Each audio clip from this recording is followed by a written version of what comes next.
Testing.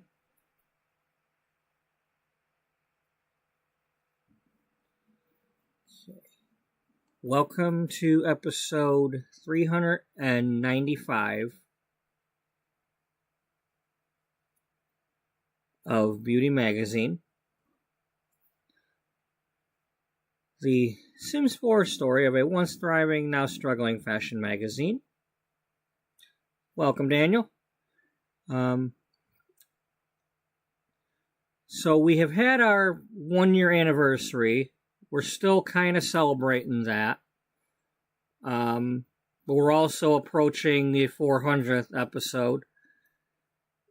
Unfortunately, I'm not off on the day that episode 400 will happen. I mean, my only off day within the next week, in the next several days, is going to be Thursday. Not tomorrow, but the next day. And given that episode 400 is 5 episodes from now, we're not quite going to get there. And my next day off is not until the following Thursday. Right now, episode 400 would take place, I believe, on Sunday night. And it'll be a short night. Much like tonight. Tonight will be a short night because I work at 7 a.m. So, tomorrow. Ooh.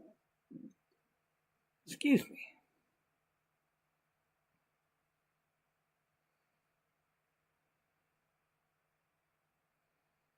Yes, I work at 7 tomorrow. I am off on Thursday. I then work a 10:30 to 6:30 on Friday, a 12:30 to 8:30 on Saturday,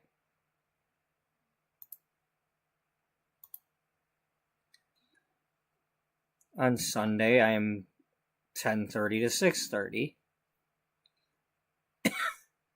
Then I have 3 straight mornings in a row. So, then I will finally be off the following Thursday. I will work a 12:30 to 6:30 on Friday the 6th. And then I will be off on my vacation. I will have that Saturday off, and then I will have 7 days in a row off. So that's 8 days altogether, and possibly more if I somehow had that Sunday off, but I doubt I will. Now, my coworker is on vacation that following week, so I might be working extra days or weird shifts or whatever the case may be.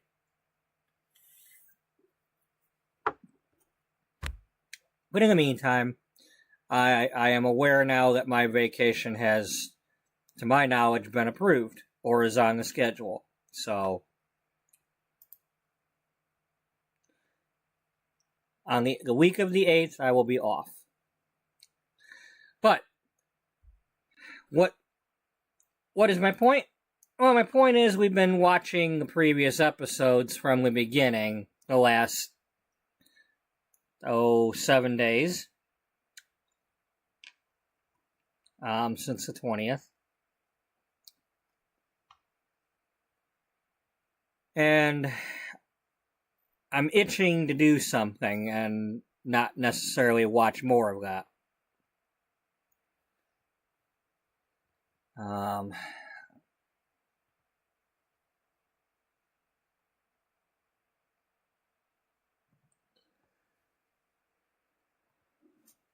Okay, so I was doing this.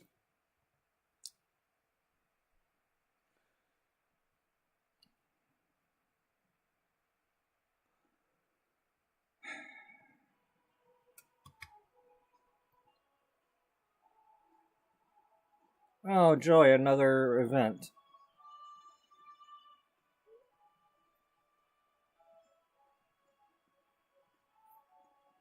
Well, hopefully they do a good job on this one, because getting a little tired of watching, or not necessarily watching, but seeing the videos and such popped up about how everybody's disappointed in the latest event, and it's like, I think too many people are just over The Sims, and it's just,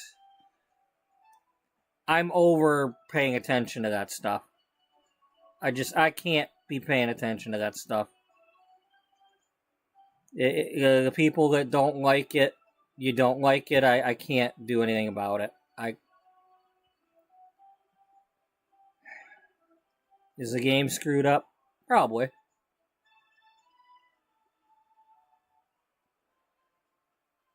But I gotta do what I gotta do.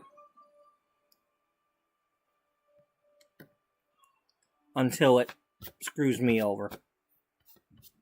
When it screws me over, well, I'll make other arrangements. I'll play a different game, we'll jump back in the truck, we'll do something, something will happen.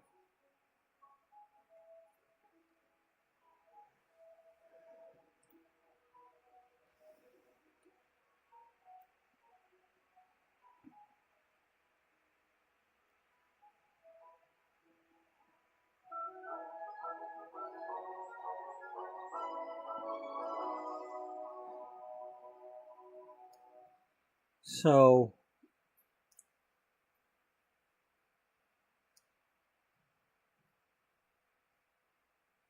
for those that have not been watching, a lot has happened with the Beatrice Ullbright story in our first year.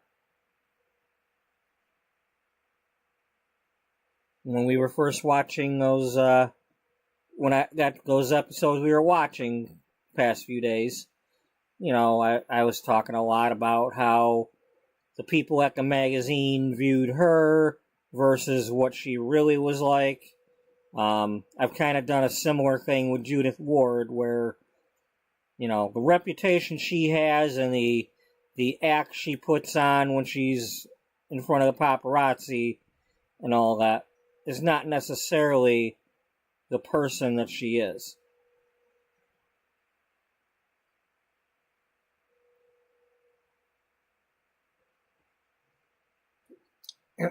Early on, I was talking about how a lot of people thought that Beatrice was possibly a bitch because she's a woman in power, in control of a magazine, and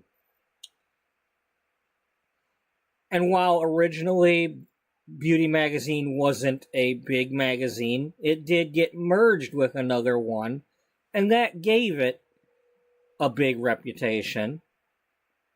And so her being in charge of it gave her a reputation. It looks like somebody needs to go to school here.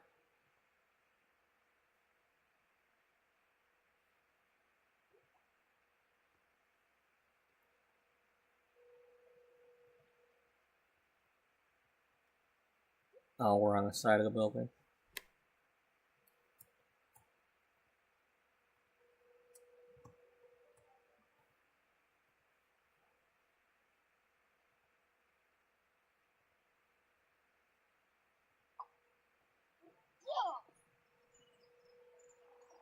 This is Riley. Riley Slade. Beatrice recently took her in as a foster child.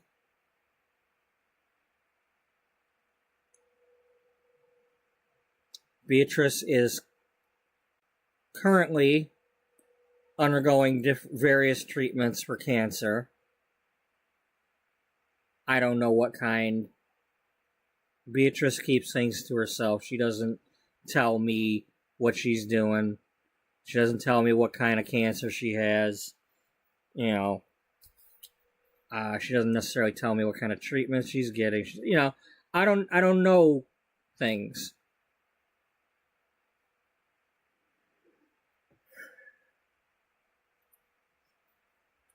The main thing that I do know is that story-wise, Beatrice will not die from cancer. I have no plans on killing her off at all in this story. She will survive. If she dies, she gets ambrosia. Okay.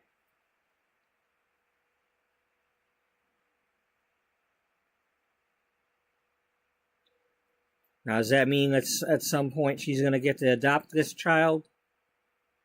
Probably. But right now, she doesn't know that. She doesn't know that she can survive and keep the child. And she's trying not to make any promises to the child.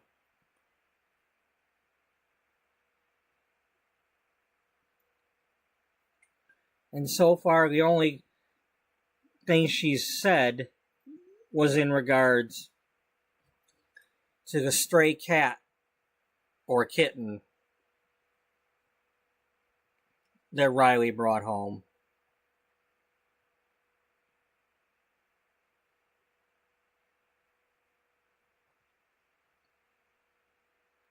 Which just happened to be named Bea. It's Bea Cutie.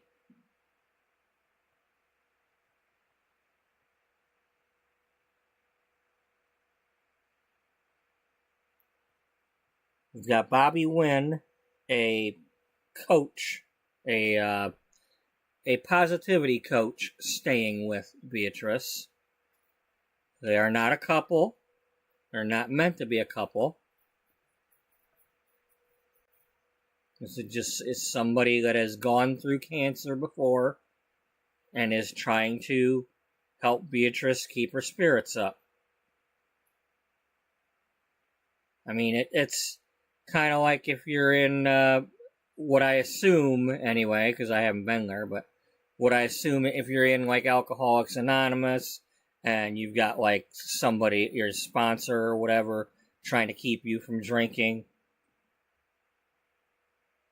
Well, that's kind of what Bobby Wynn would be. She's trying to keep Beatrice from being depressed at all, to stay positive, to keep the good vibes going, get the breathe in the good air.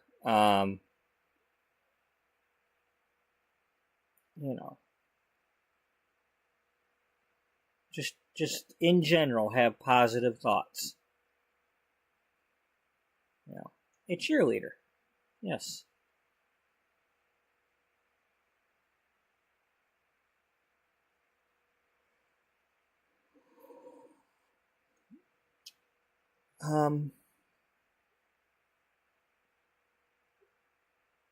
But yeah, that's what's going on for our main character. She's just kind of doing that stuff. I don't think... No, I don't...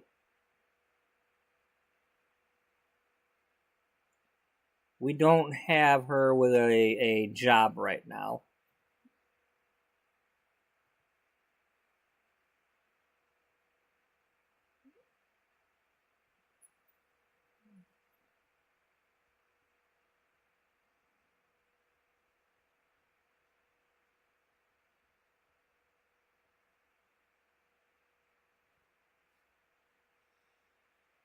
So, y'all will have to bear with me. I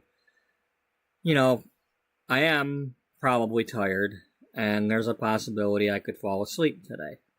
So, one reason why I'm debating whether I want to just watch more of the other episode or try to actually play this.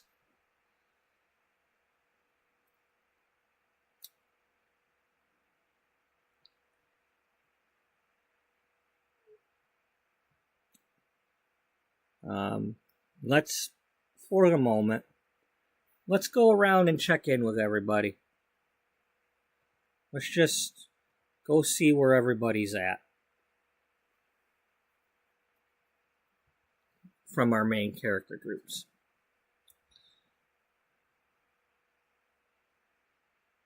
So that was where Beatrice is at. She's living in Nordhaven? Yeah, Nordhaven. Let's let's see what we've got in Nordhaven to start with. Okay, so Beatrice lives over here at this house. There's a business right here that is, it's like an old train station that I built.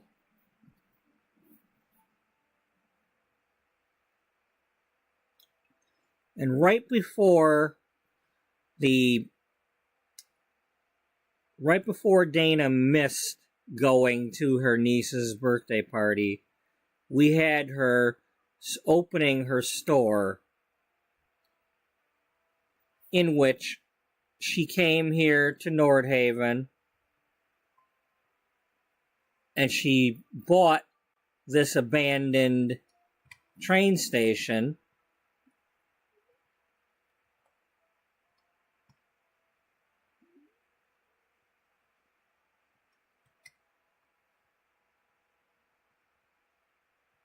Note, there is I believe this is a train track here.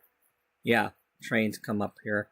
So at one point back in the day, there might have been a train that come over here too, to the platform. But she bought this to use as a second-hand thrift store to sell clothing.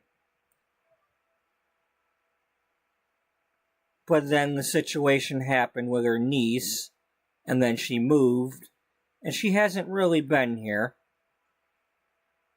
since then.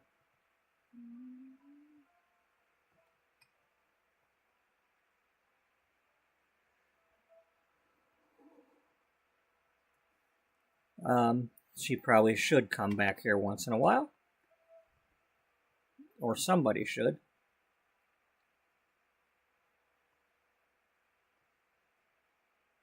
So what she was doing was going to the other thrift stores, getting various outfits where they had like lots of them, stuff that like Walmart or something would have donated in bulk to the thrift stores as a whole.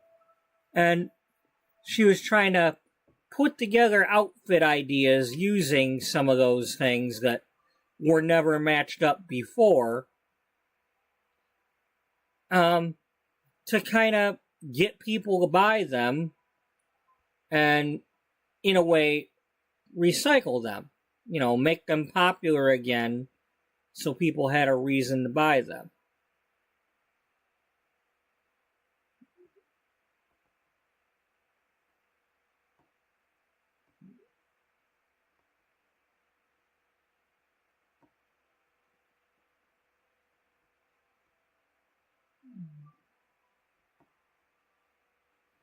So, yeah, anyway, that's what we're doing there. I gotta stay awake here. So that's something that Dana was doing. Let me get my playlist link in here before I forget. Since we are, in fact, counting down to number 400. There's the playlist link that has all of them so far.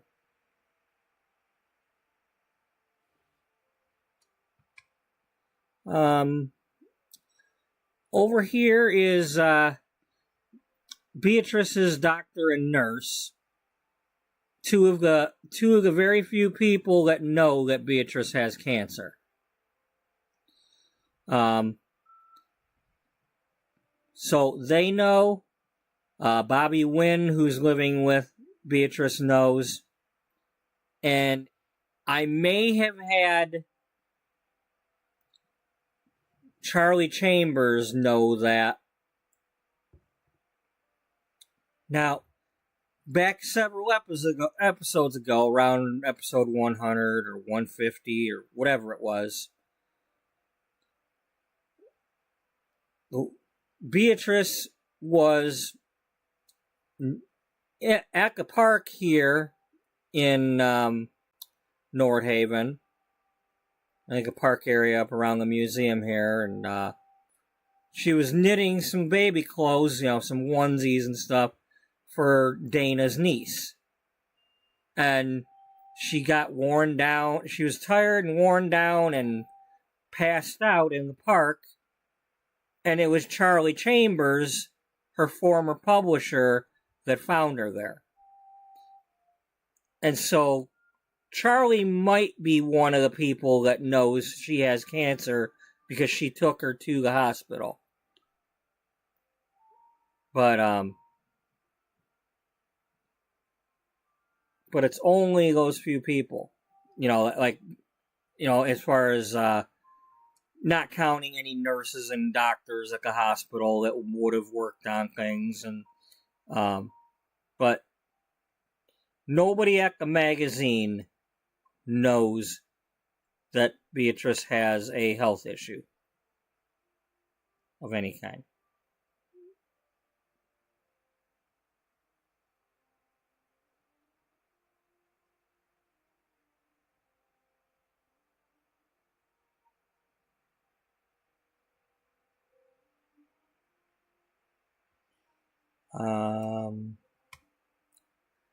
So we have Charlie Chambers. I've got Daniel's character in there that we had from the Stu Spudman story. And then her brother, Colt Cooper. So we got Daniel, and then we got Colt Cooper. Her brother drives a truck in American Truck Simulator for a publishing company that has recently started after having an online edition of a newspaper. They're starting to print it, and he's been delivering copies of that and going and picking up the old copies. And of course, we got the Koopmans at the Terrapotta. We got the whoever this is at this house, the Urbanes. I think that's Cannonball Coleman, and is that Crispin, whatever his name is? Yeah, Crispin Black, and then Ali Mark. And then we've got the Sarpong with Nia Sarpong that does the tattoos. We got the Lodins where they're supposedly, inheriting the cafe.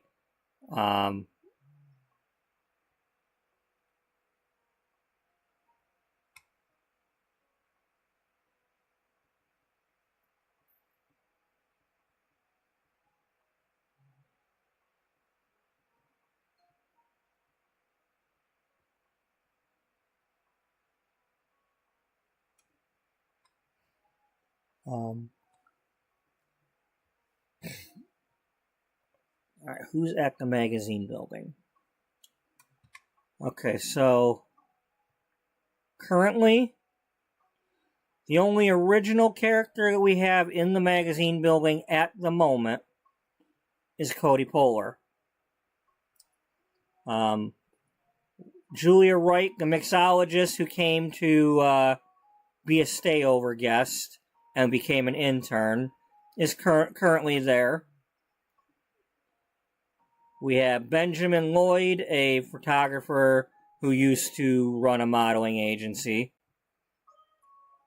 We have Haley Miranda McKenzie, who is currently an assistant to Jocelyn, and she runs a modeling agency. She used to be a model at Benjamin's modeling agency, along with Penny Pizzazz, but that's before they both were fired because they were breaking the rules. So, Sequoia Redding is a bakery owner that I had in my World Without You story. She is here to be a food writer of some sort.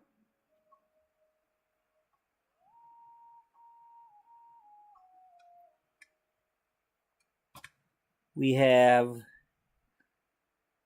Oh yeah, the Diamond family, and so Neil and Rosie Diamond, not the real Neil and Rosie. Well, I don't know if there's a Rosie to begin with, but he's somebody who's younger than Neil Diamond, who was named after him, who became a singer too.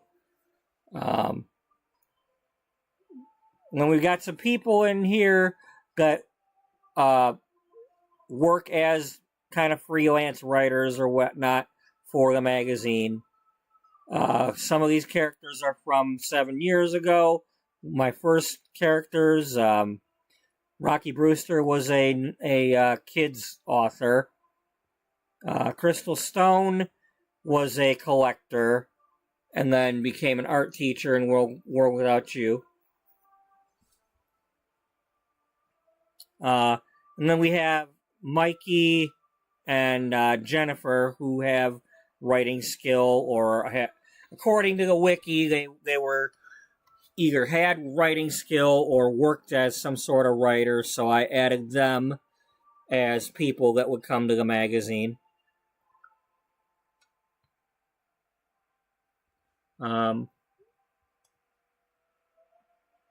We've got our firefighter sim, well, the two firefighters here.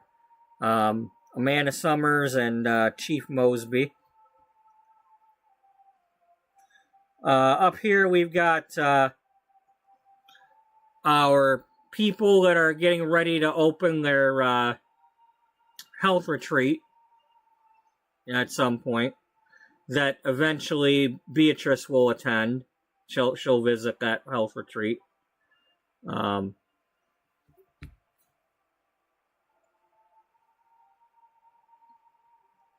Calientes, the Robles. I moved all the Robles. I think originally they lived in San Sequoia, but they're down here in Oasis. This is also like Arizona.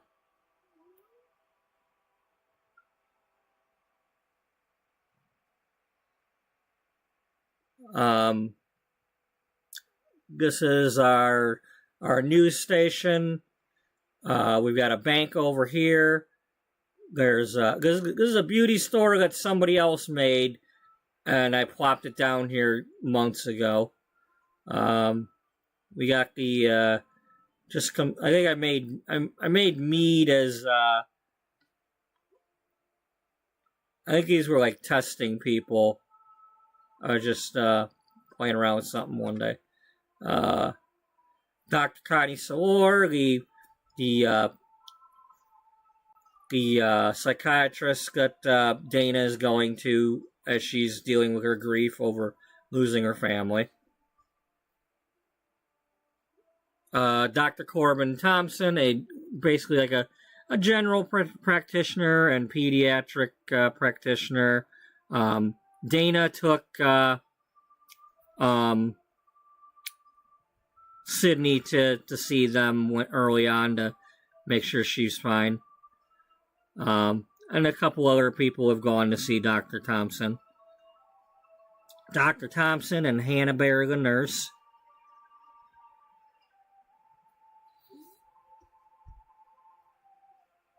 Molly Bobbin is one of my fashion designers. That's like a butterfly themed. It's not a church, but it's a spiritual place. People go there to feel positive energy, embrace the change.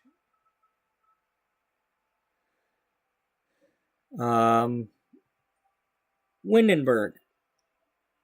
Dana is currently living here at her baby boom house with Sydney. Ulrike Faust is currently visiting because she's helping Dana work on the July issue where Ulrike will be the cover model. And then the other two ladies are nannies and housekeepers that I added.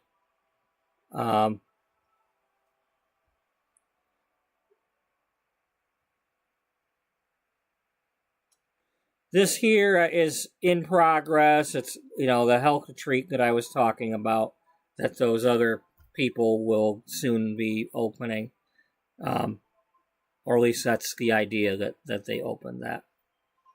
Hopefully I'll actually finish it someday.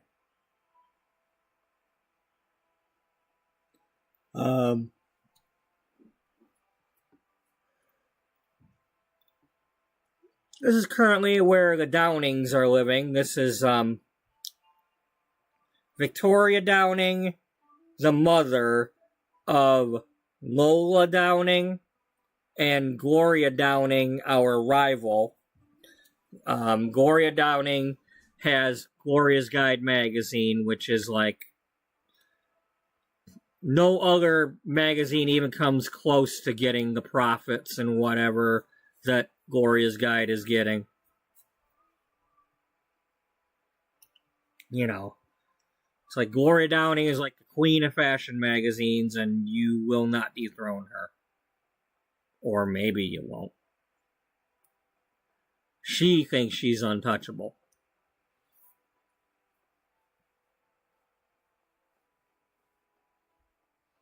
I've got some characters here well, we got Blaine Anderson, and then we've got the McBurger Dairy people. Those have to do with the O'Connor story I've been doing the last month or so.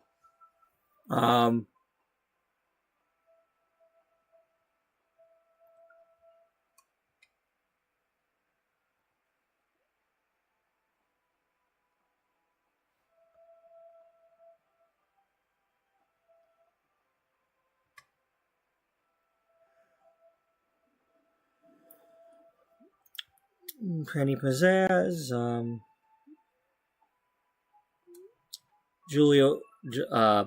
Judith Ward lives here. Well, she's currently not here, but she lives here with her newest husband, Sammy Smalls.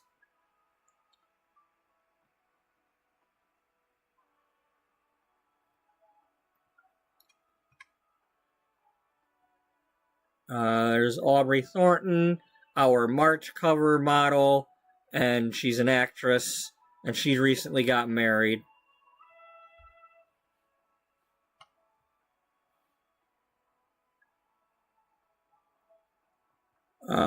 Sophia Cullen, the hairdresser, the second hairdresser of Penny Pizzazz's.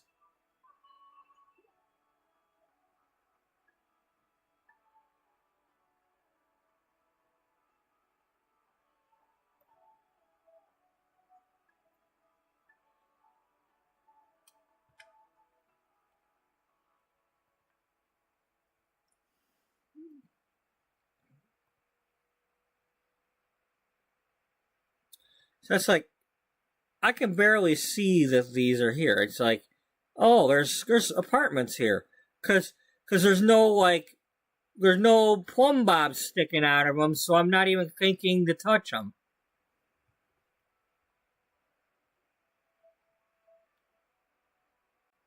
Gloria Downing lives here in this penthouse.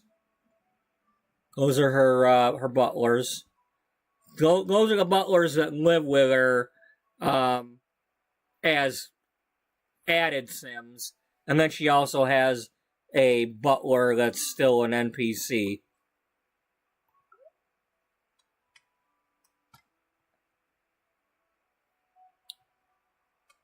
Our hair and beauty writer currently lives here at this apartment complex that I made.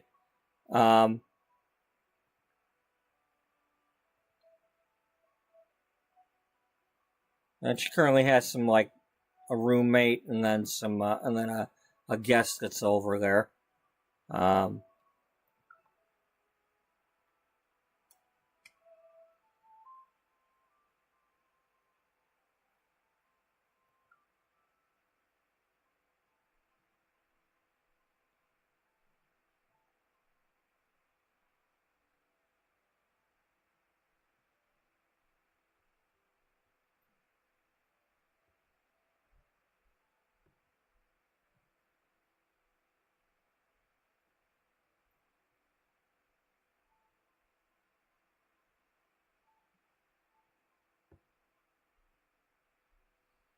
What else we got going on? Evergreen. Let's go to Evergreen. Where's Evergreen? There.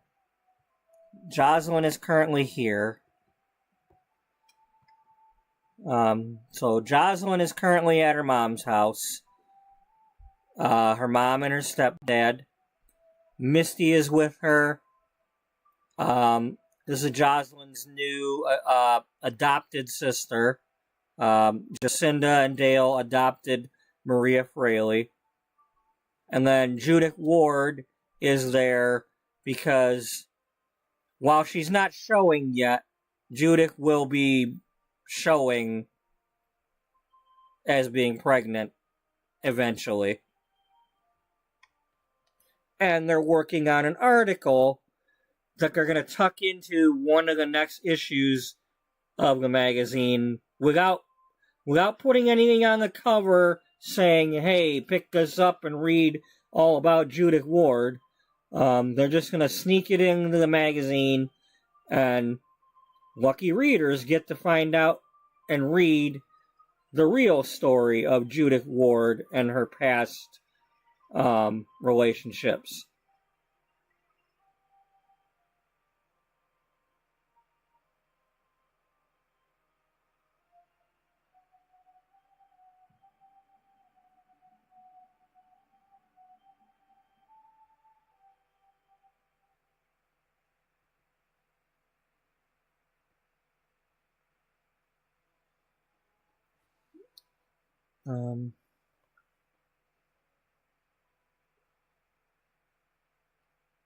And then we have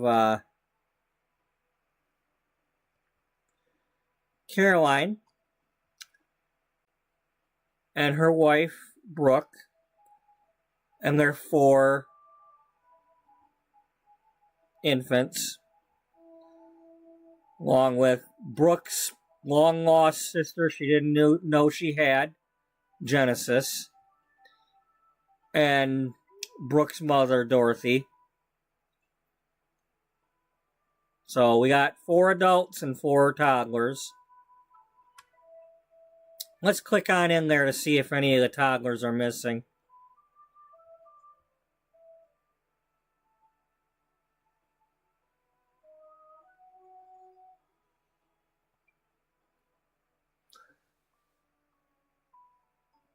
Maybe we'll play around a little bit while we're in here.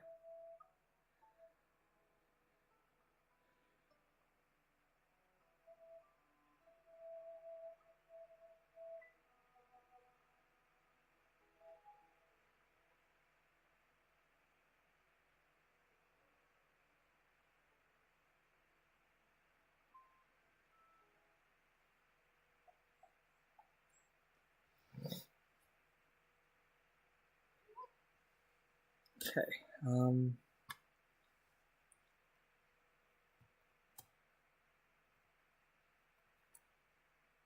Yeah, you can be cheerful. So that's what I don't bother giving anybody the cheerful trait anymore because I'm always clicking on the fill needs, so they just end up getting it anyway. Okay, you're out here, but that's not, I don't count that as missing because, yeah, so you're just right there. Wait, no, that's, well, Heartlight is missing. Okay, where are you, Heartlight?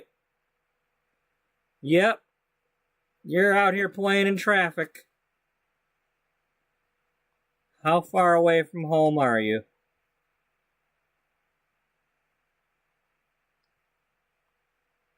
Yep. Okay, the house is way over here. And he's way over here. Just, I love it. How many times have I loaded in here and one of the babies is like a half mile away?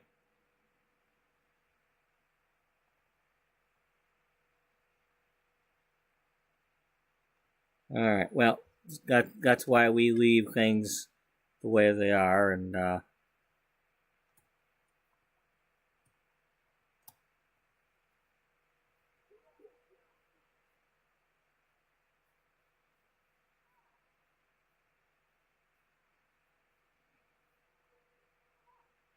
Oh, that's because we let you be cheerful. Okay, you.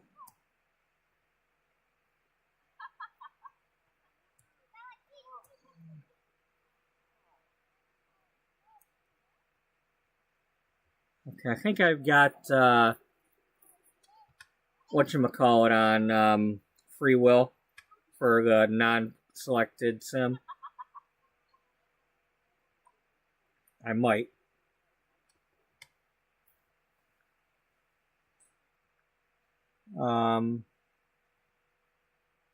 Yeah, the autonomy's on, except for whoever I've got control of.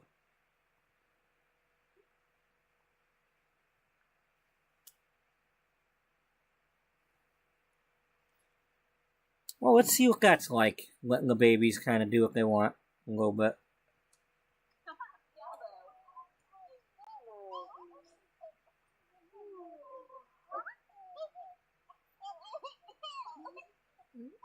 What are you changing your own?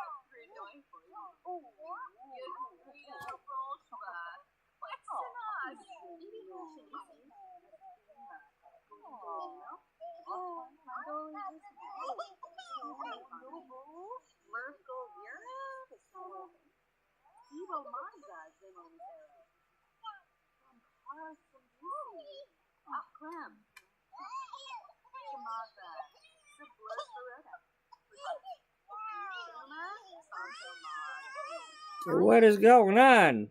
What is all the hubbubs?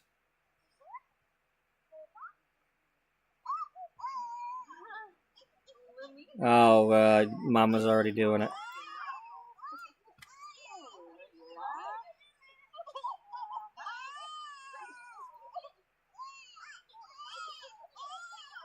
Brooke, come on, do something here.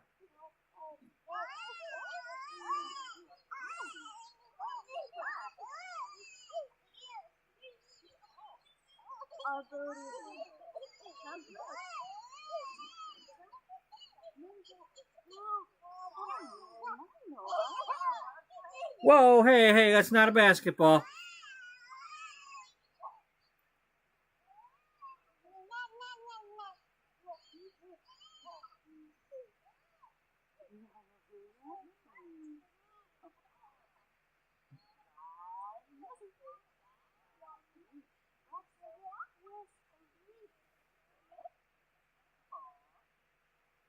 Okay, they're over here playing.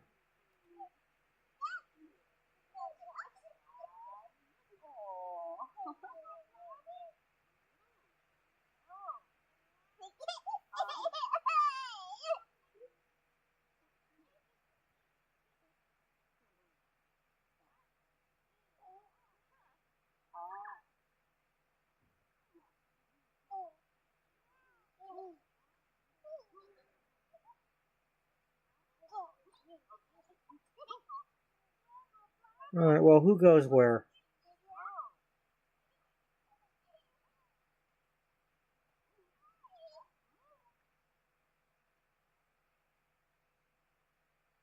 Oh, she's sleeping on the floor.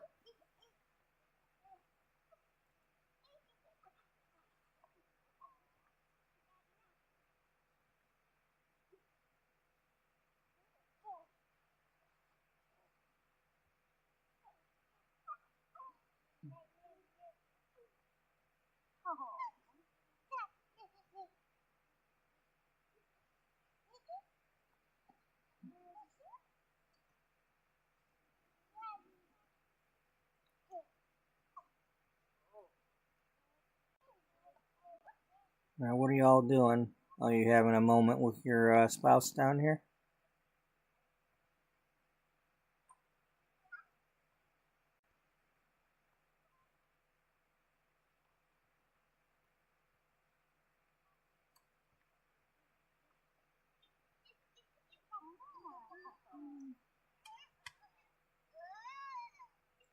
Oh, Caroline, what are you doing?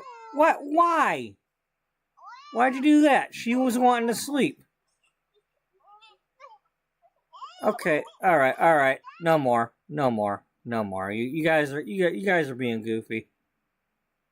I can't. I can't. Not for the moment.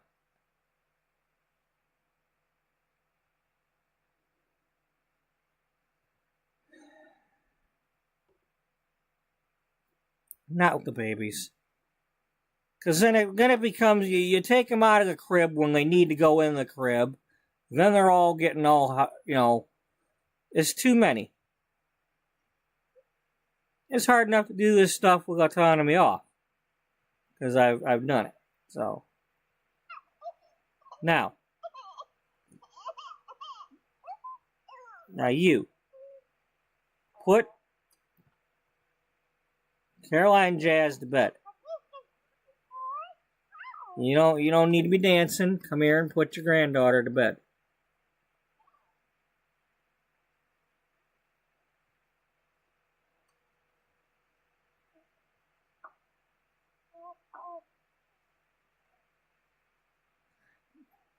Put your granddaughter to bed.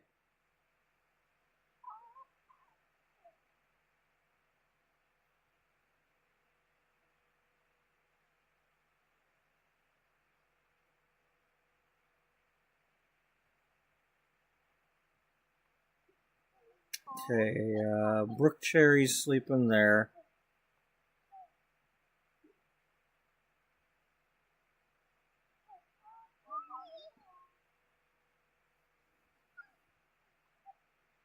Heartlight is in the crib, and then Blue Jeans down here, and then Brooke Cherry. So Caroline Jazz is in her crib now.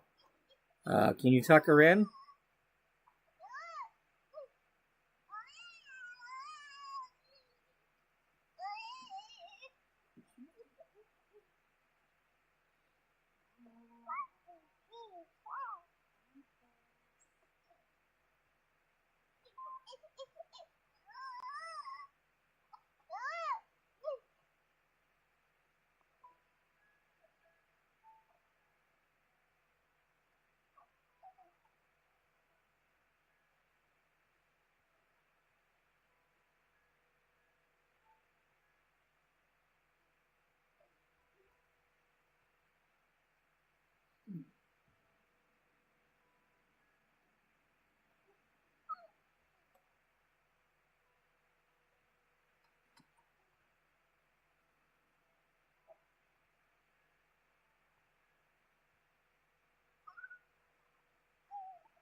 Gee, thanks.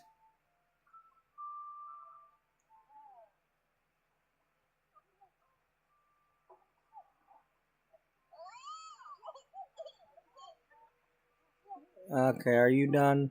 No, you're sleeping. Are you awake?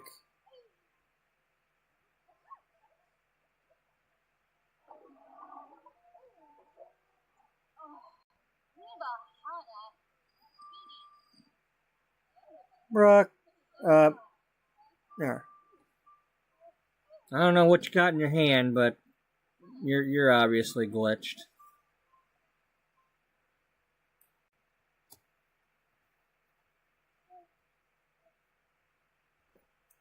Okay, everybody's done that. All right. Caroline, you're gonna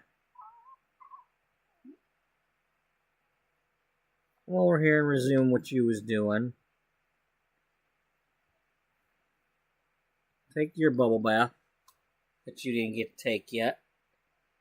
Grandma, you sit here and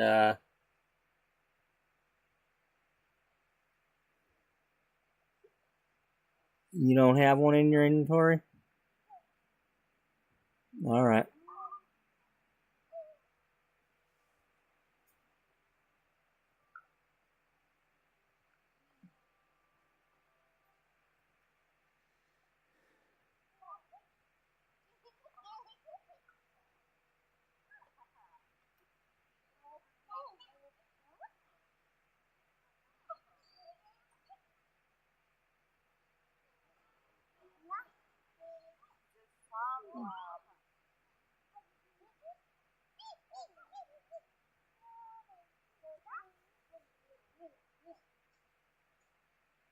You're chewing on your toes up there.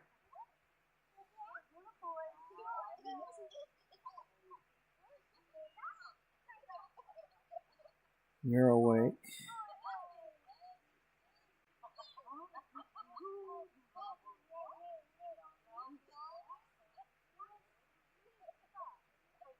Oh, you're talking to the kid. All right, that's fine.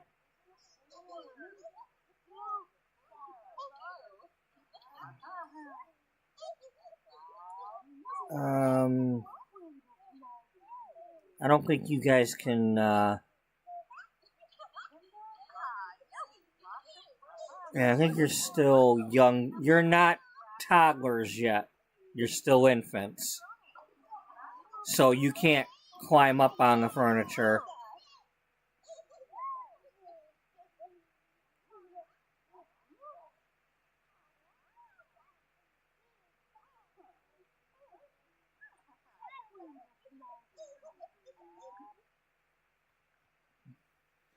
Yeah, I don't. I'm not in any hurry at all to be aging these babies up. This is not some sort of challenge for getting more babies or any of that. Okay, so I have now lost my photos. I had photos of them all in the crib. In the old. Yeah, so, yep.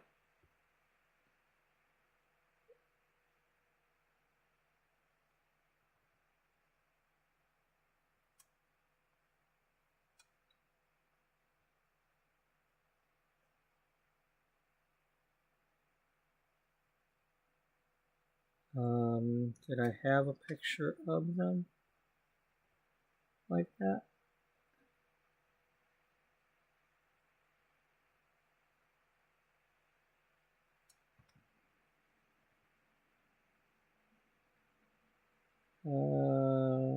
Nope, not on there.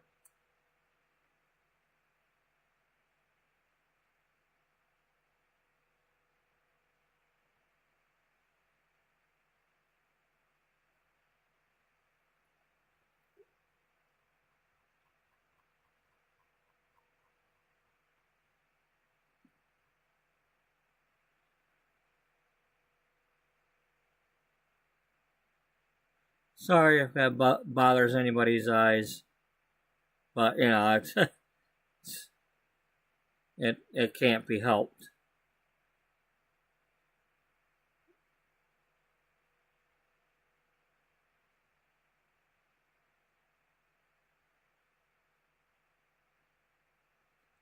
Yeah, so I had taken these pictures here, and then I had them on the wall. And then later on, I had to take this picture when we came back and discovered we had quadruplets and not triplets.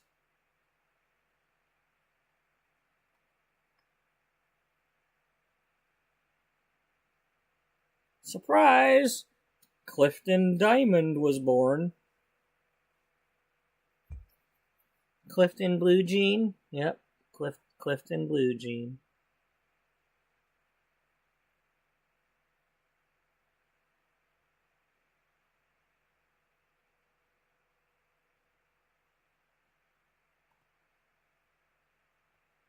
Okay.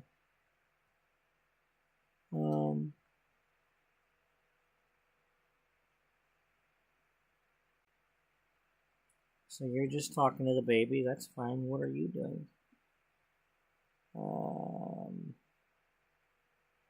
You're not doing anything, and that baby's sleeping. So,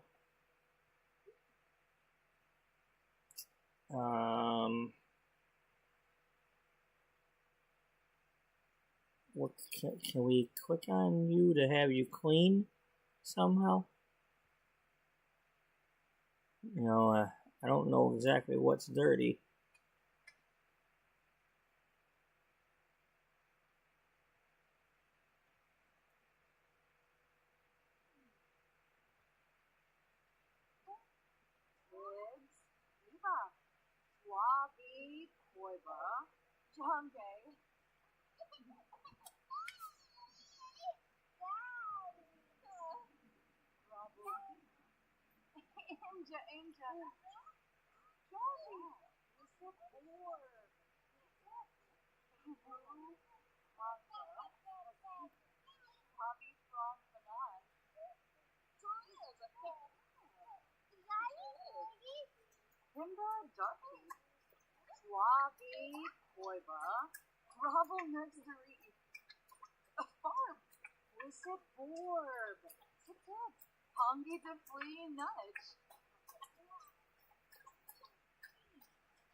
Might need to get another washer and dryer.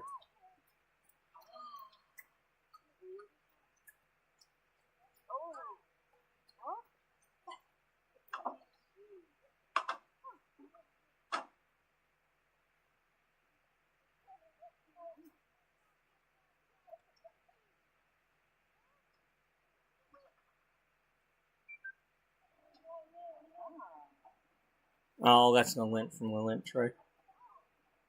Okay.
Okay, so that's what's messed up.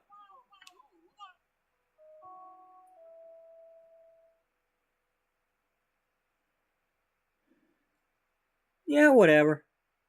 We can let her be that.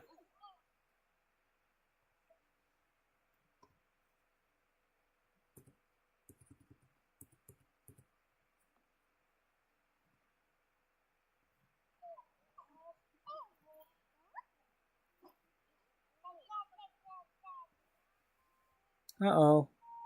She's awake.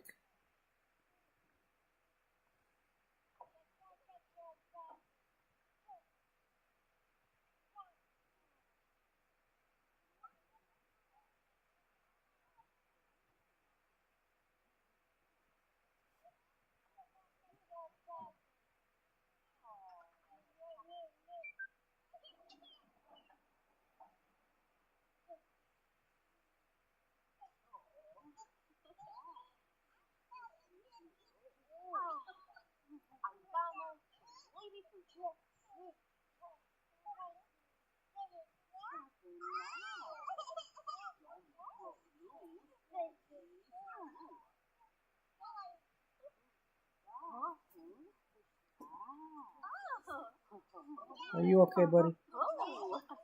Other than the usual.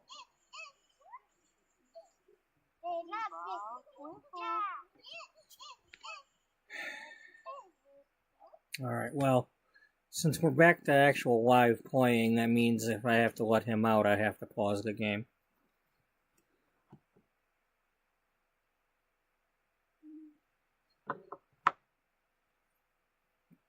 And I think he needs to go out because he just didn't go the last time. He's being stubborn and dumb in his old age.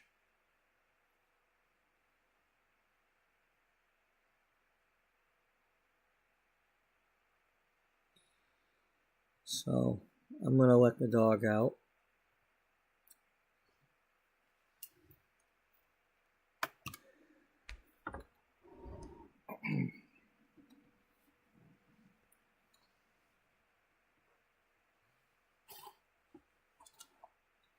Yeah, yep.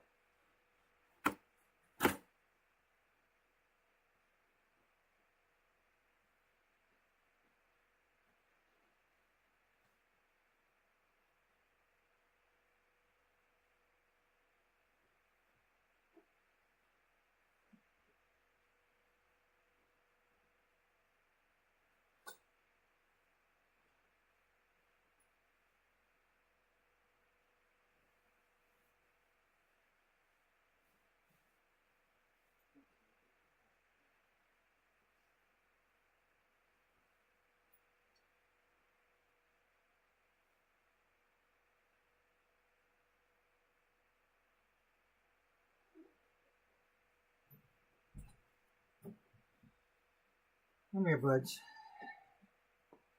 Come here, guy. Come here. Buddy, come here. Come here. Yeah, I know, but you did not poop last time. You waited too long and then you got cold and we couldn't do it. So you're gonna try again.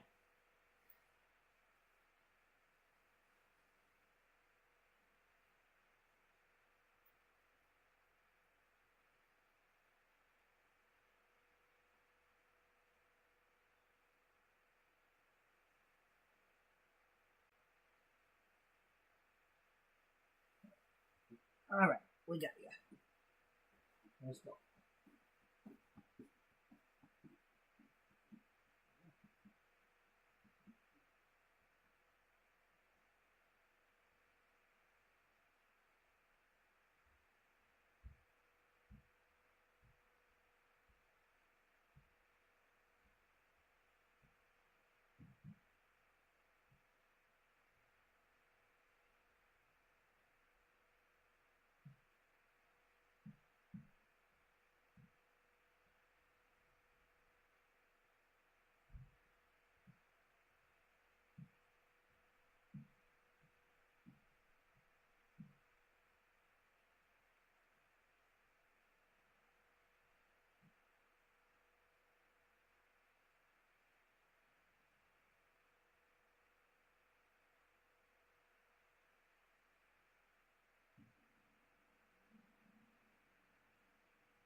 Mm.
Don't know what to tell you, buddy. Don't know what to tell you. Nope, you need to lay down.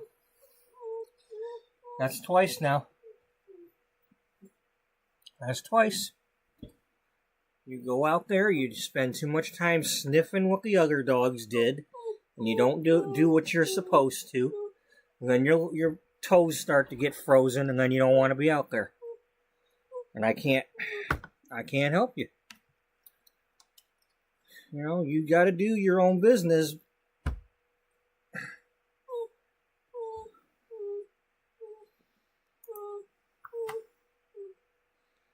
No, there's nothing I can do for you, and I don't have any food. Okay? You already had your chicken earlier, so we're going to get back to doing what I'm doing. Okay? You're just going to have to learn to poop when you go outside, because otherwise I can't help you. You'd rather just take chances with whatever the hell you do in here, but why are you here? Why are you at our door? Staring in our door like that? Can you not see that we're a little bit busy in here?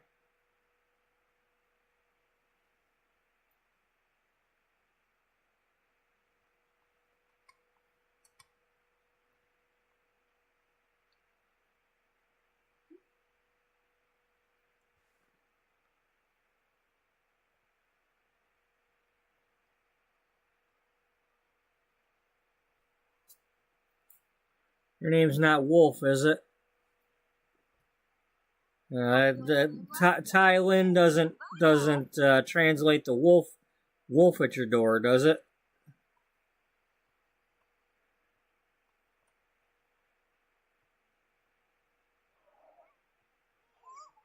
Has everybody got a baby to play with? Okay, you come play with this one.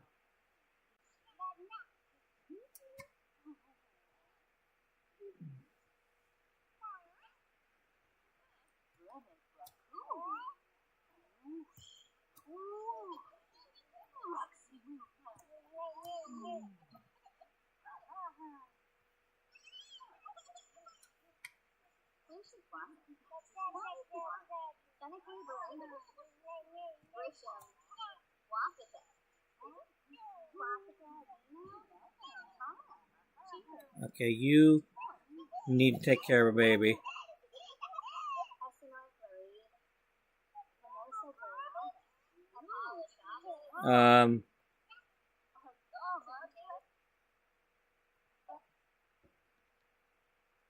Give her some Oreos. Oreos.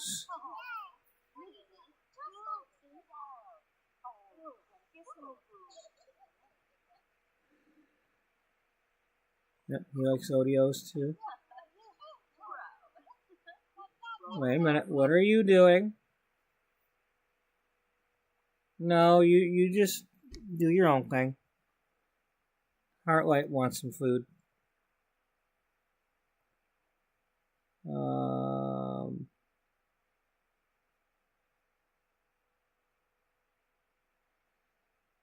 Let's try some yogurt melts. And you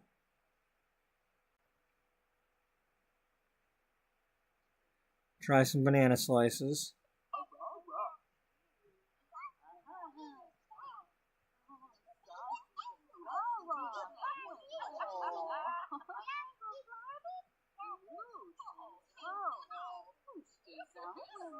Caroline, come on now, you gotta feed the baby.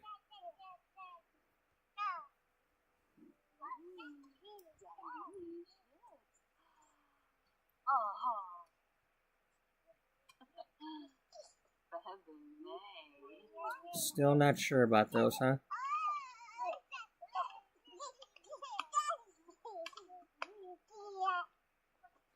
Well, he's still having fun.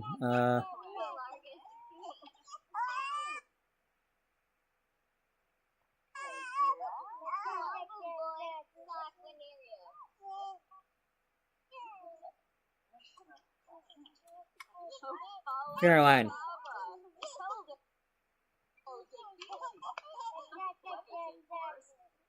Or not Carol, Brooke. Brooke, put your boy on that thing. Put your boy down here.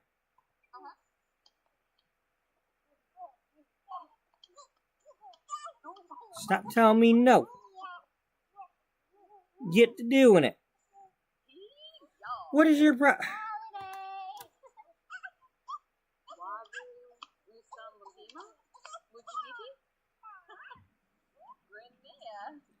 Alright, go over here. So I don't know what you're trying to do over there, but you're not doing what I want you to do. Pick up your baby.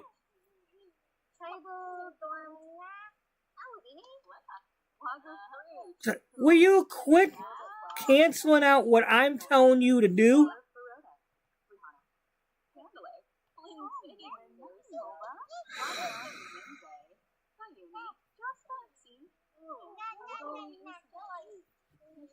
Okay, well, you're going to take care of that one, then you try to do this one.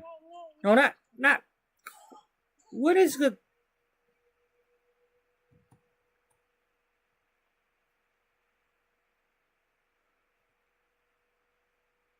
I mean, obviously these babies all have something up with them because of the whole glitch with them showing up somewhere else constantly.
Yep.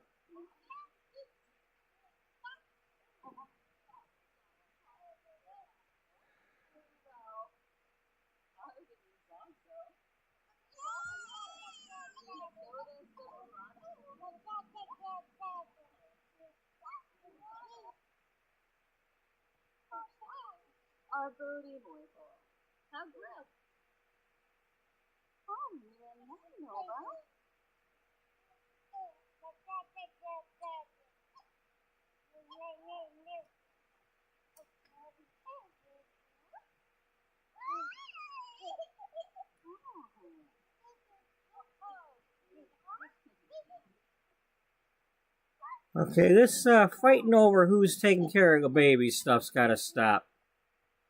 All right, we're gonna scoot out of here. So we checked in with them. Y'all can see that Brooke and Caroline have some babies, and for those that didn't know, yes, they have babies. They each gave birth to 2 science babies with each other.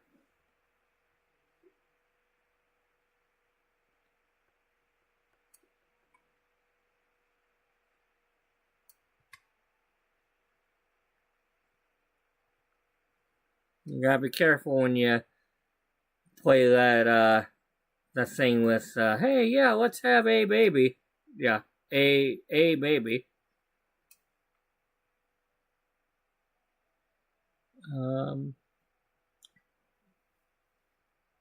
Let's check in with. Well, no, Cody's not at home. Cody's not here with her mom and grandma.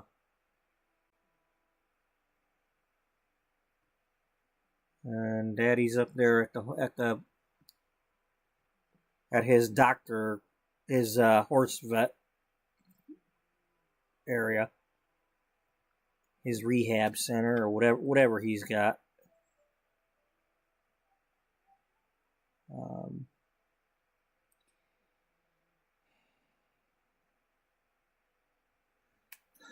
Do you want to jump into that and kind of take it to the next step? I don't know. I don't want to get caught up in that again. Because if I click on her, then I'm going to be messing with them collections again. And worrying about whether or not she can learn about werewolves. And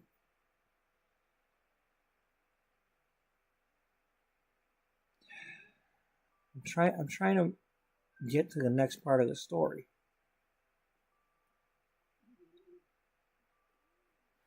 What's going on in Copperdale?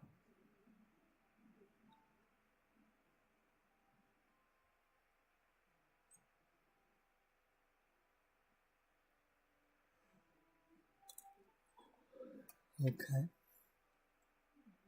50.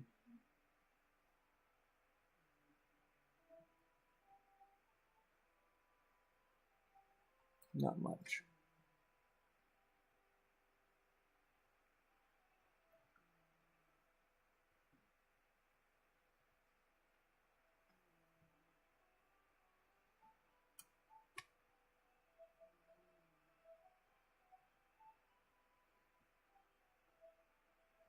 Okay, you currently have room for one.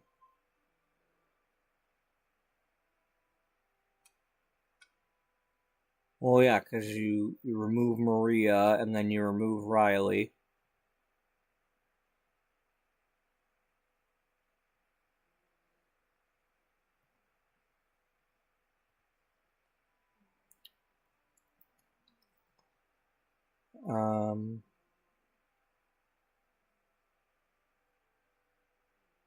Oh yeah, you put Chantel in here, so that makes it 8.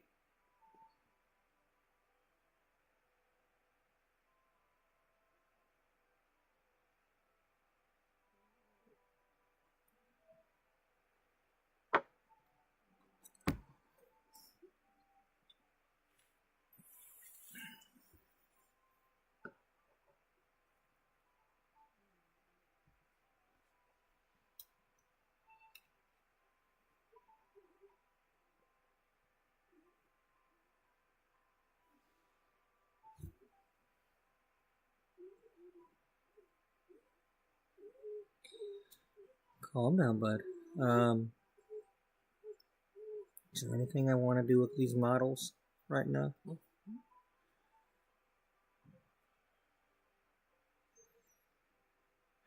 I don't know. So, Brasida was a repair person turned into a model.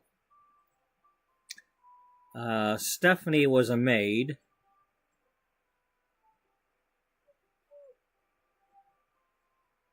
You know, kind of, where it's like I called for the service, and they showed up, and then I added them to the family, and then moved them into the modeling agency.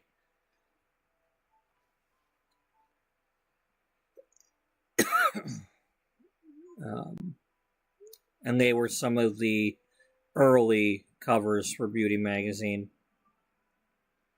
when Beatrice was first getting started. Sloan is our face mask and sunglasses advertisement model.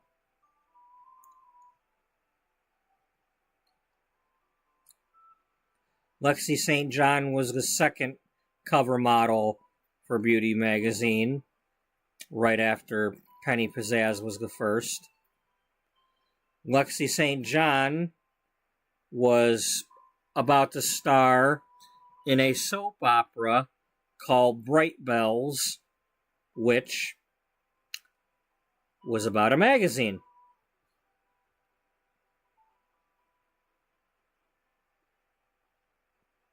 So she's been a model and an actress for a while. She doesn't necessarily have to be a model, but, you know, so I don't necessarily have to have her in this house. I mean, I could move her into, like, an apartment and she could have her own story.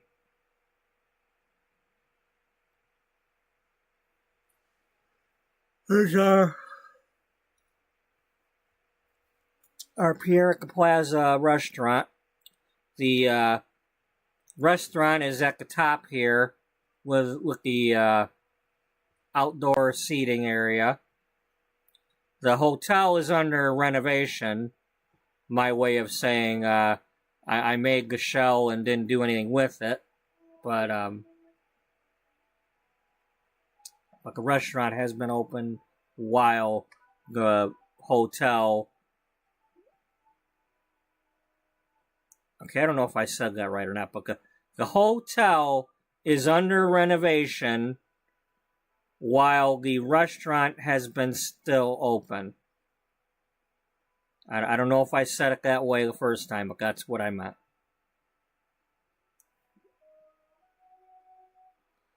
We got Kit Royale, and apparently Esmeralda's living with her at the moment.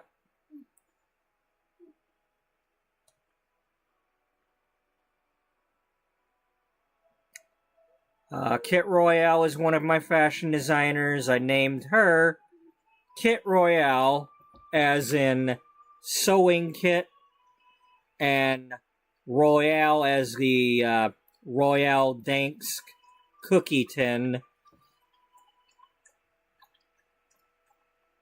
And her building is a cookie tin.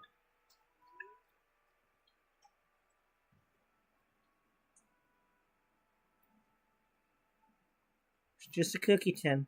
Yeah.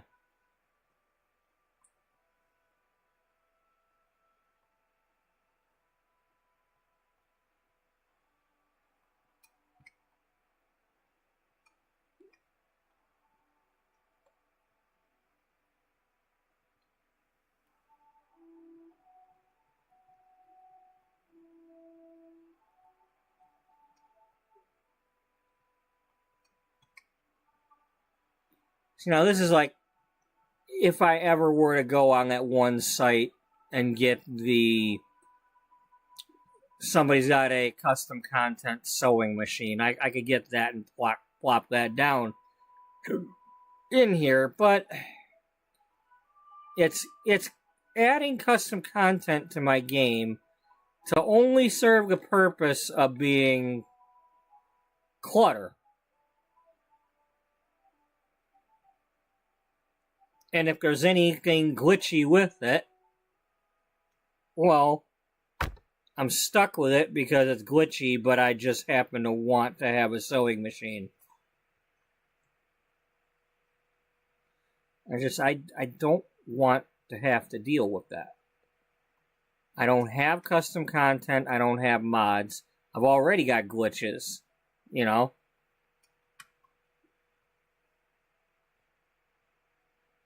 I don't want to blame other people's things on, I don't want to blame those things for any of the glitches. I know that if there's a glitch in my game right now, it's an EA-related glitch. Because I don't have any of that stuff.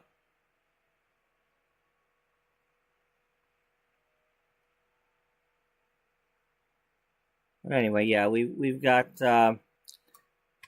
And I'm kind of trying to work out that whole... Esmeralda had a falling out with her friend Gloria Downing years ago. And I'm still kind of going with the idea that Esmeralda had her magazine first, and like a fashion design thing and maybe a school, and was trying to help Gloria get into the fashion world. And at some point there was a falling out, and Gloria just, apprentice becomes the master and took over everything, or outdid her. And I think somehow Gloria ends up getting the magazine and changing the name of it to Gloria's Guide.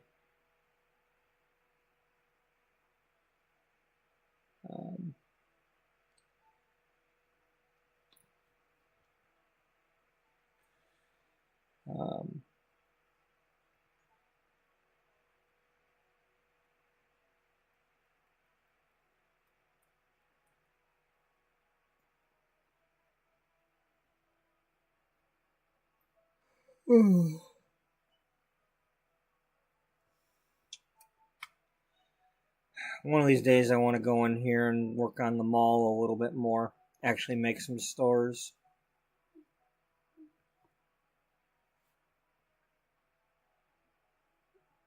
Right now all I've got is a shell. I really like my shell, but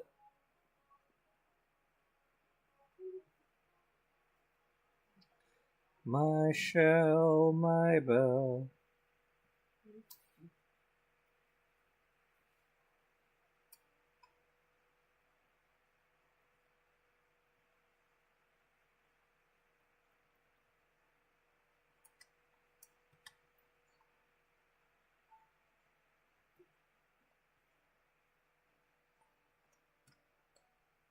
Back here is the department store, McAdams Fashions and More.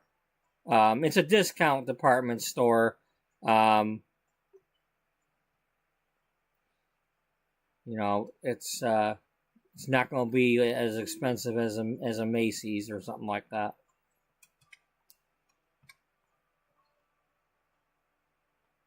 And then we got our elevator here, currently on the second floor.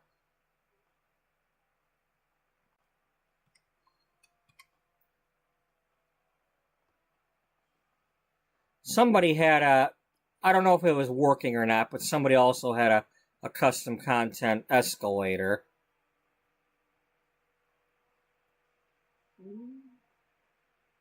Buddy soda.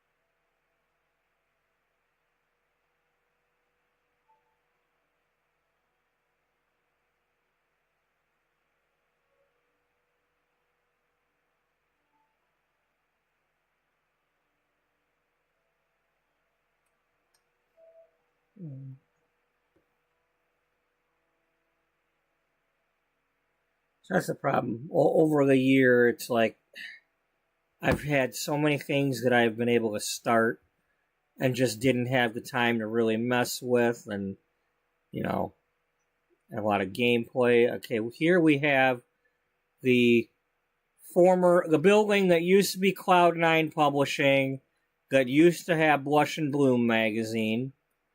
Blush and Bloom is the magazine that got merged into Beauty Magazine 4 years ago, in 2004.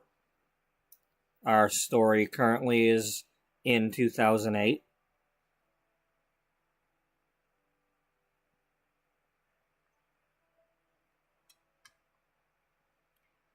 And then these four here used to work at Blush and Bloom, and they did not want to transition with them, so they've been waiting a while, and they've restarted a magazine here called Poise & Polish.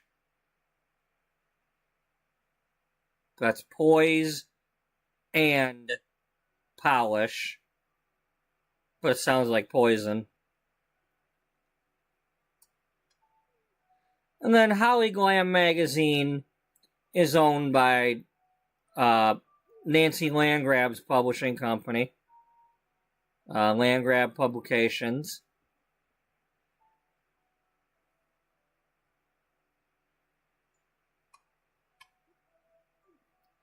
Here we have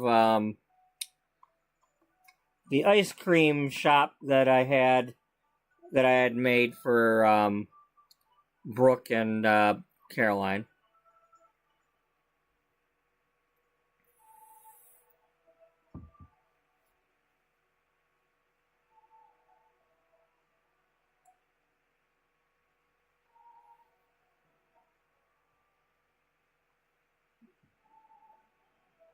Okay, the ice cream's not showing, but at one point I had these whole things were filled with all the different ice cream buckets.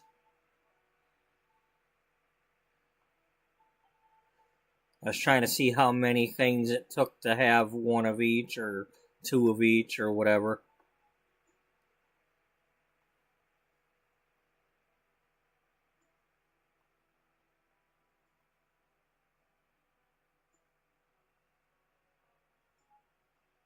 I was trying to make it look like a walk up to the window ice cream place.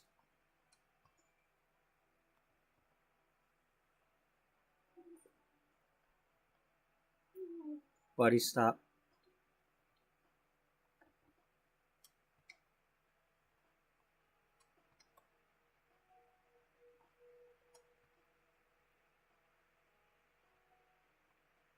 Sheltered picnic tables. And then a bathroom that matches.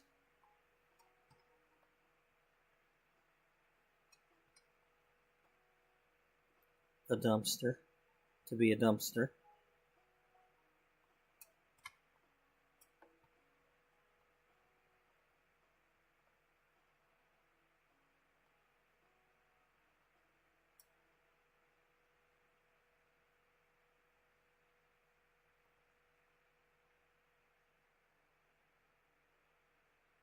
But they're currently busy with the babies.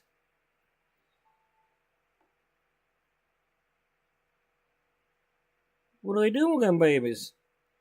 Oh, they're playing, this little piggy went to the market over and over again.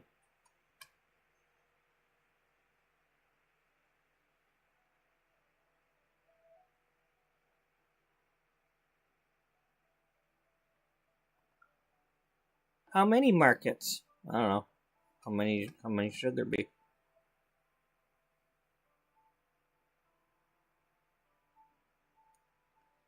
Oh yeah, let's go here. So, Regency Publishing is currently the publisher of Beauty Magazine. Simon Barnes is the publisher.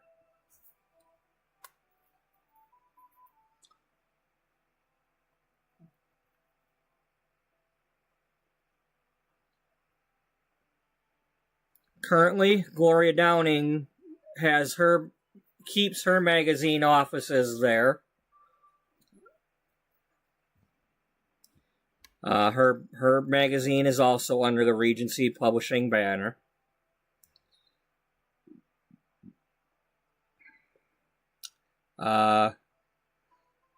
Pierre is not actually there. I just have him there. The restaurant owner. Let's see, Falcone Leone works for Gloria. Amanda Boston works for, Amanda Boston, Amanda.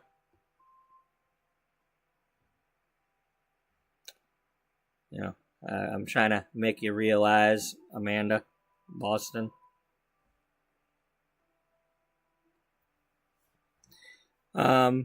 Lolly Prince works for the magazine. Works for Gloria's magazine. At least I think that's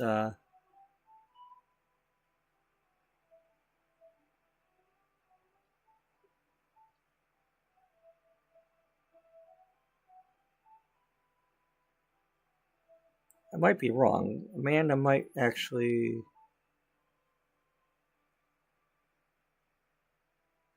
I don't know what I did with them. Maybe they...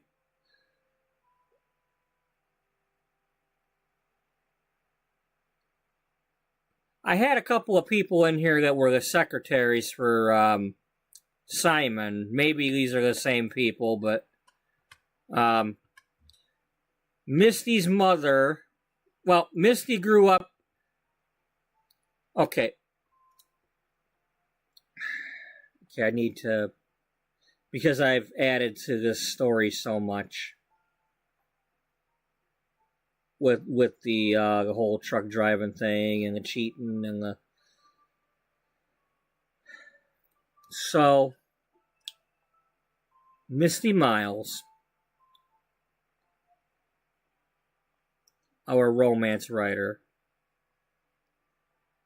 or relationship writer, originally lived in the Oxnard area of LA, or Del Sol, which would kind of put them in that neighborhood area. So they were originally over in this area of LA, or Oxnard,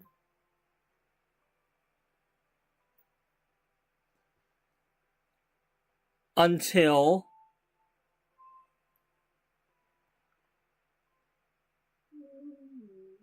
the incident where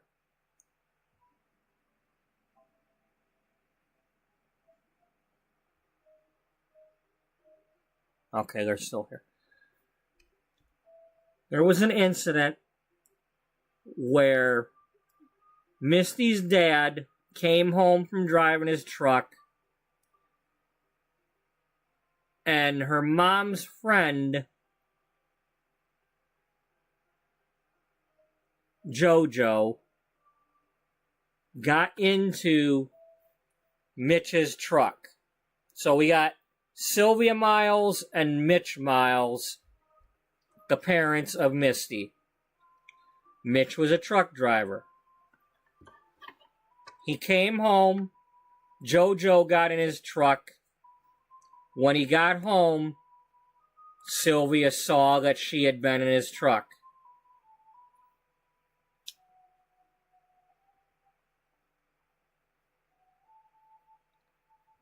Sylvia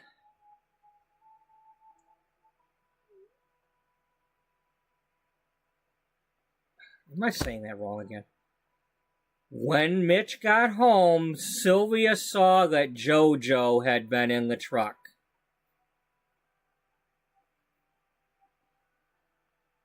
Accused Mitch of cheating on her, and told him to leave town.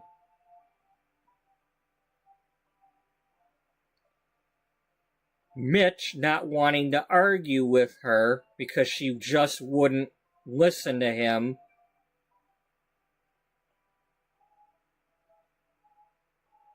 went ahead and left town. And he was gone for about 15 years.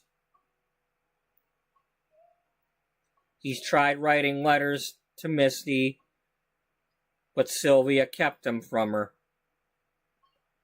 Until recently, when Misty wanted to get married to Wally and wanted to know where's Dad? Why can't Dad come to my wedding?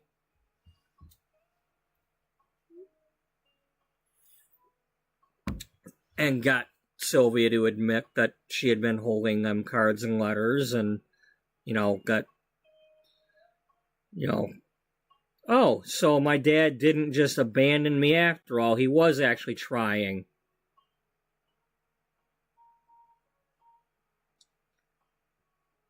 So that led to,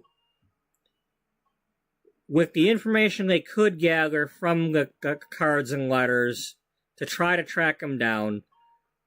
They found out that he was a truck driver currently out of San Diego. They called a number for that. And Misty was about to get married, but it just so happened that Mitch was driving through the area, told Misty to come to Oxnard to meet with him, and if she could get in the truck and go with him for about a week or so, he would explain everything, but he didn't have time to stay and chit-chat. So that's what happened. She went with him. He told his side of the story, how he didn't cheat. He was just giving a friend a ride to go see somebody. And then he was ashamed because it turned out that, like, JoJo was cheating on her husband, apparently, with whoever, the guy that Mitch saw JoJo with.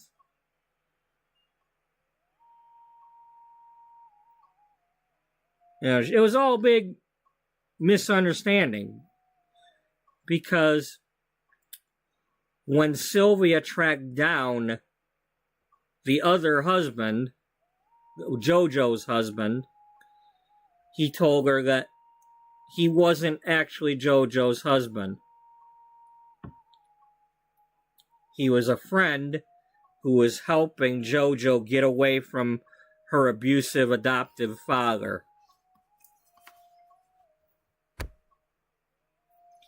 And that JoJo was going to see her high school sweetheart who had gone into the military, and she had tracked him down over in Arizona.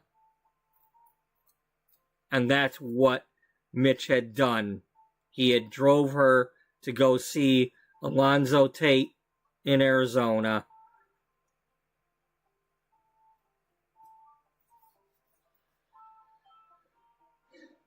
So right before the wedding,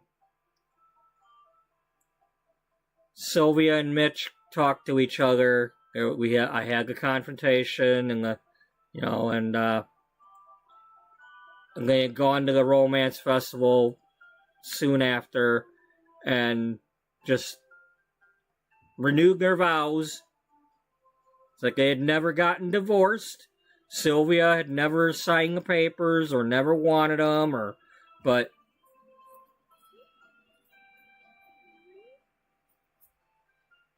anyway. And then Misty got married around episode 300. And we haven't really done much since then, except the next time I play the truck driving game and do Mitch's part, Sylvia and Mitch are going to get in the truck and they're going to go to Arizona to see if they can meet up with JoJo, because Sylvia hasn't seen her best friend in 15 years. Her former best friend. Or at least, her really good friend. Because, sometimes it's just, the other lady from the neighborhood and you become really good friends. I mean, they hadn't known each other that long, but hey, it's the other lady. Your neighbor that you're good friends with, type thing. But what had happened, Sylvia, after the whole cheating incident and all that, and Mitch leaving town, well, she packed up Misty, and they moved from Oxnard, California, to the downtown area, which, pretending-wise, I'm saying this was like part of downtown, the downtown area, or the, where the high-rises and stuff are of LA. And so they grew up here. Misty grew up here with her mother, who went into real estate. Currently, I have a bookmark sim holding the apartment. It just so happens to be the songwriter Diane Warren.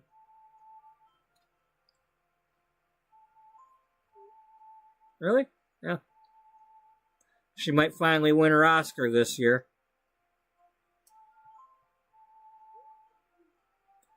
But the story that became was Misty spent a lot of time across the street here with Valentina, and they became best friends, and Valentina's mother was a couples counselor out of their apartment. And Misty and Valentina had overheard, because the walls weren't the greatest. You know, they weren't like really soundproof. At least not in the apartment. And so they overheard, you know, the couples counseling and stuff like that. And, you know, they both kind of wanted to get into the couples things. Now, Valentina probably went to school and studied it more than Misty did. Misty just kind of read romance novels and things like that. Probably listened to radio shows and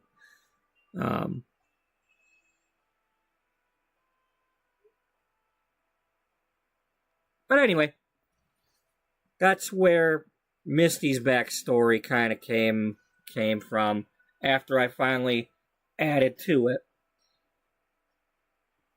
And I want her, now that she's married, she's kind of really wanting to stop she no matter what anybody tells her, she feels like a fraud.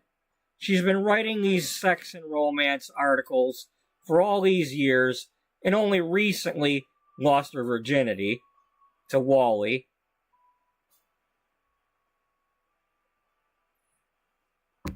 It's like she felt like such a fraud. And, you know, even though like Beatrice and such has been, you know, having her articles fact-checked and all that and making sure, you know, that, you know, no, you're fine. Your articles are just fine. It's nothing.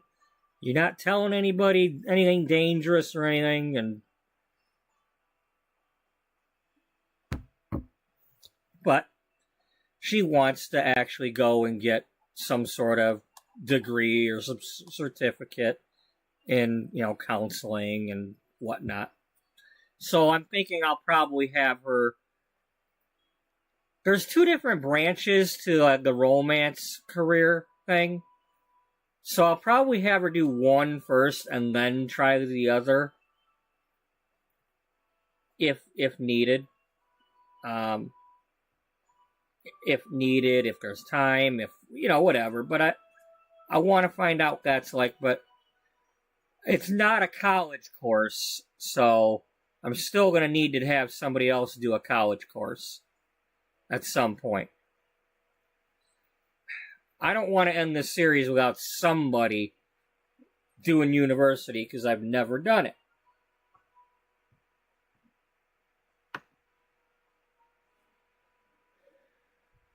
I'm just, you know, that's what this series is for me to play the game. This here, in case nobody's been watching, this is where Gloria Downing has Regency Publishing building her own fashion design school. But she wants this top-of-the-line, basically a palace that teaches fashion design. And there's been cost overruns and delays, and the main issue has been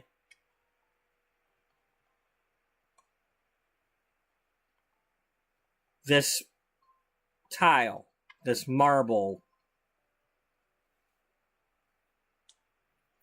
you know, whatever material this is. Is this marble? Yep, it's marble. Apparently, there's only a small amount of this particular one in the world. And whatever was left has been used. And the contractor, in order to keep the project going, has been using things like this tile floor, and it's not what Gloria wants. And so we've only gotten like this far with the thing. Of course, that's also my way of saying, I got that far and I don't know what I want to do next. But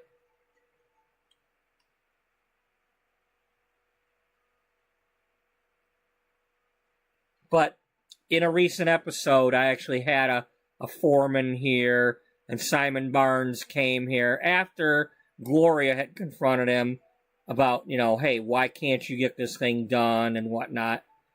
And Simon, he had no choice but to tell the guy, look, we're gonna have to go with some other contractor because you're just not getting the job done. We're at an impasse.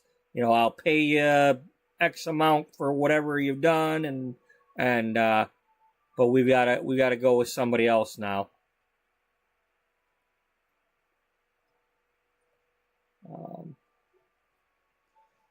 And I kind of got a little idea of there could be somebody else who has been hoarding that marble. Oh, darn. I had some viewers. Where'd everybody go?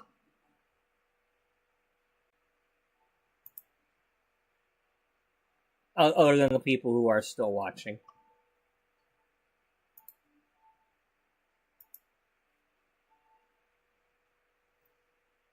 Thank you to those who are watching.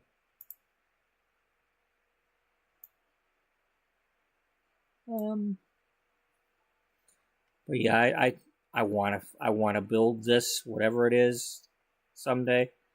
I really wish I had more things to use for a fashion school. That same person that's got the sewing machines apparently has some dress forms. Let's show you what I'm talking about.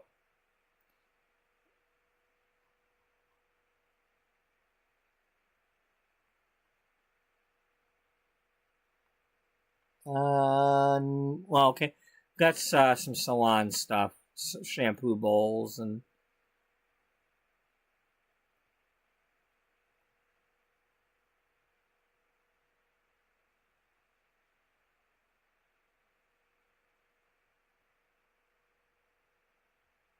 yeah, this stuff here.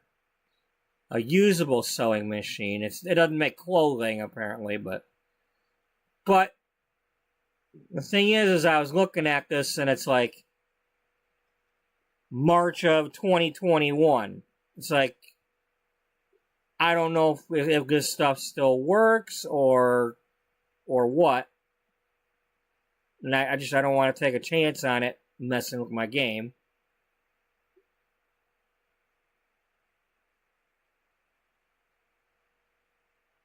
I mean, do I have to get all this stuff or and they got dress forms and yeah, it's nice to look at, but I don't want to mess up my game for the sake of having something cute to look at.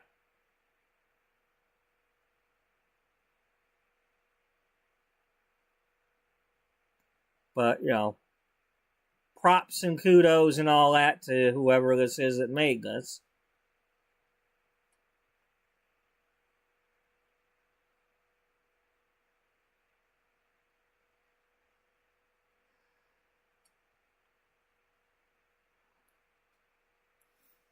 I also don't want to donate any money and then find out I can't do whatever the thing is because the thing don't work. I mean, at least right now I'm at a point currently where if I accidentally spent a little bit of money, it wouldn't hurt me. But compared to last year when I was not able yet to spend money because I was still trying to finish paying the rent to get out of my salon suite.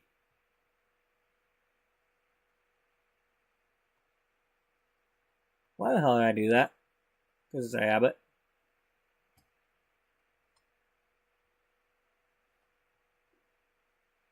Oh, man. Bongos. Oh, bongos.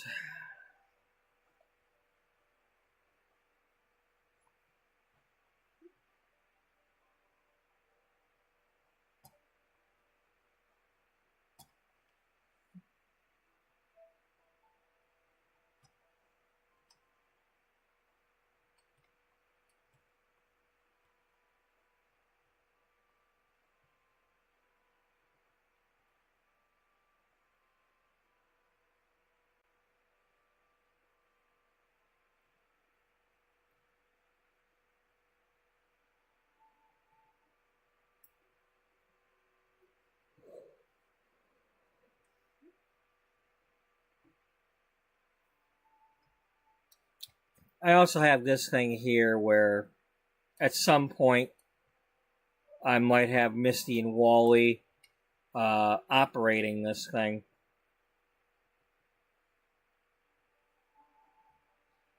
It's basically like an all-in-one plaza for anything to do with, getting and keeping a relationship.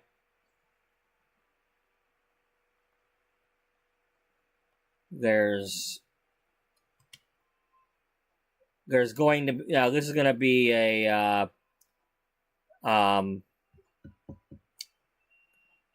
it all started out with Misty wanting to make perfume out of roses, real roses.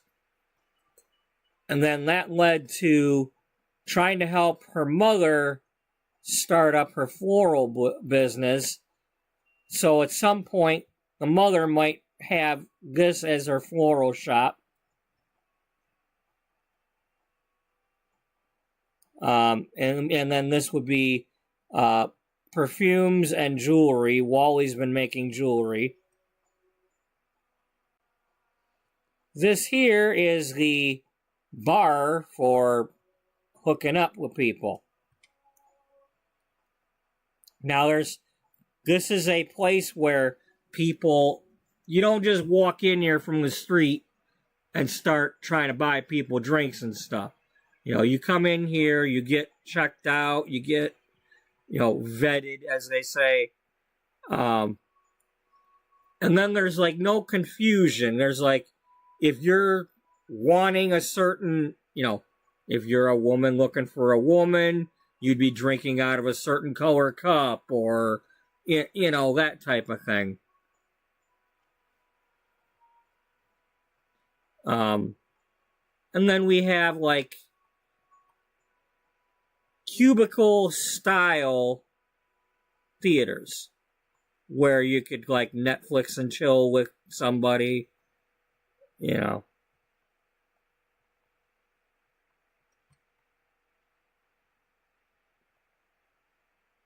I just happen to use these as the seats. I realize it's not like a love seat where they're sitting right next to each other, but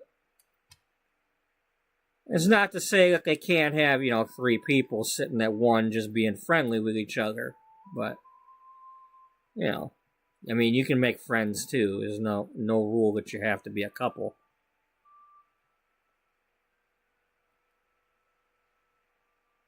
And I don't necessarily mean that I'm saying they'd be a threesome. I'm just saying you can still come here and hang out and be nice to each other and have,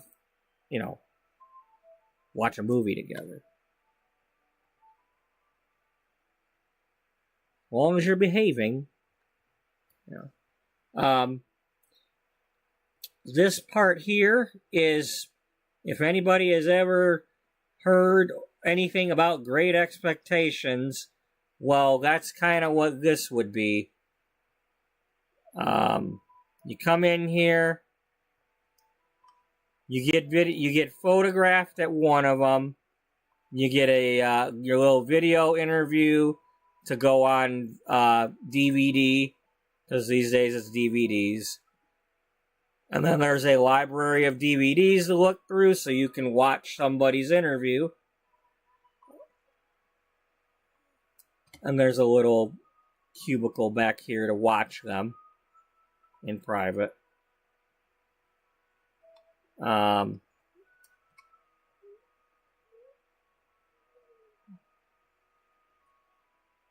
don't remember what I was doing with these. Maybe they're offices or something. I don't know. Or maybe they're places to watch. I don't know. Maybe you can meet people there.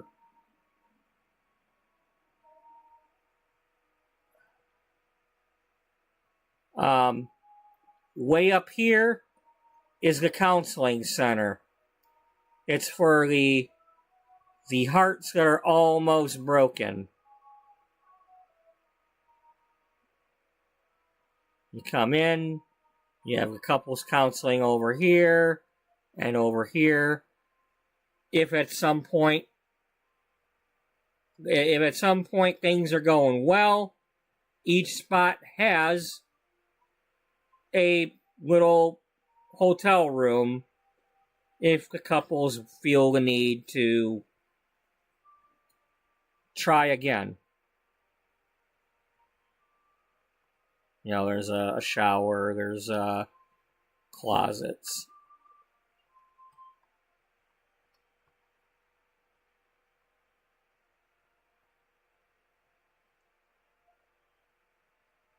I put a wedding venue up here on top of this one.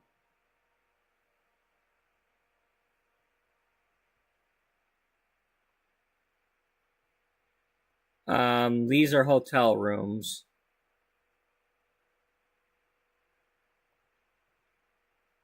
Or will be. At least I think that's what I was planning on doing. And this is called Tears of Love, Tears of Hope.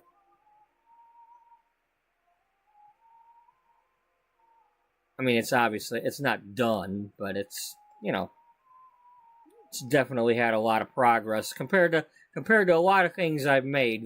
I've done a lot of stuff to this, so. And I wanted to build something, but this ended up being something completely different than what I was going for. But the thing that I based this off of, I saw this. And I was like, what if I built a building like that?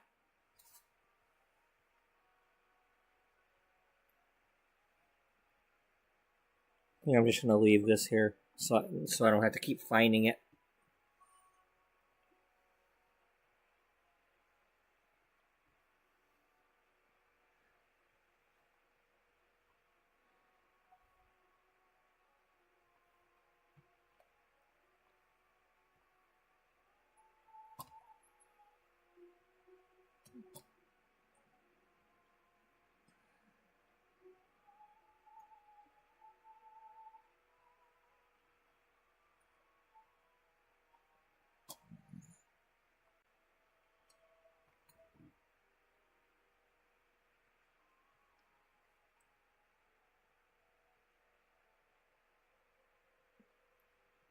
I have not uploaded that to the gallery.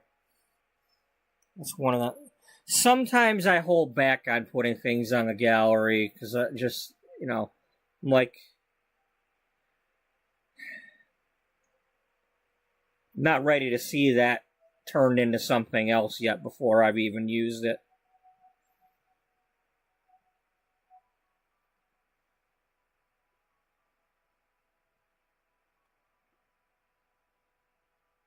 But there it is if anybody's inspired to make something like it.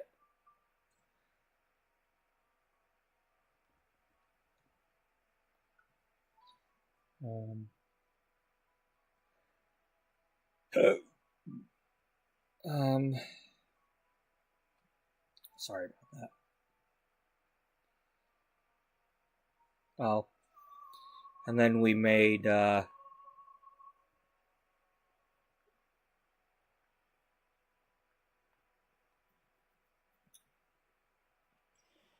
I know in my them earlier episodes, I kept mentioning how it's like I really want to make a lot of salons. We need salons for Beth to go to and interview people, and that was before I had her become an apprentice in a salon. But I made this where it's supposed to be a salon over here, and I was going to possibly do like a tattoo place over here. But was it a Calientes or the Pleasants? I think it's the ones that live over here. I think it's the Pleasants that live in this town. In this building over here. But they're the two sisters. They're running this salon.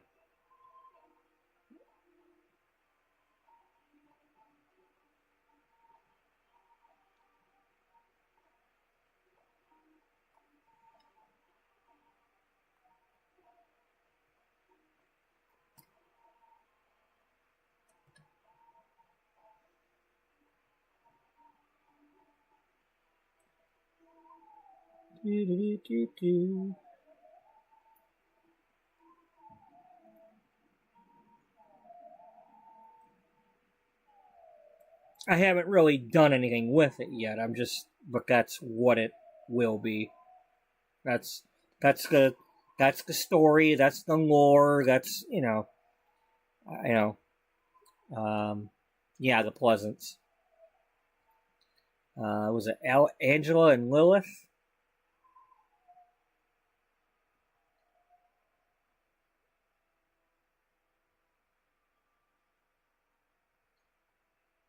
Yeah, they're sisters because they can't be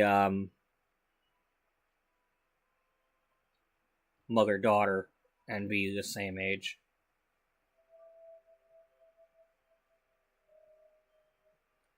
Not without like finagling that in creative sim by moving one out, aging them up, bringing them back in, but then it's still, I don't think you could still have them be the same age by doing that. It wouldn't recognize it. They probably wouldn't be family anymore.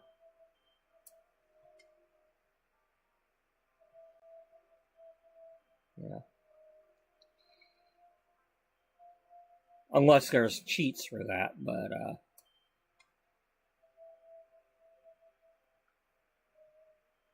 I'm not aware of them. I'm not aware of too many things. I know what I know, if you know what I mean. And then recently we had the Wynn sisters. I created them when I was doing the Louisiana truck driving in American Truck Simulator. The story is that Tara Wynn is the older one, and she's kind of like Vera Wang. Similar, like she's gonna make some wedding dresses, and usually she puts her dresses on Gloria's magazine. And then her sister is the truck driver who has also gone to the U.S. to start up their operations in Louisiana area. And that's why the trucking.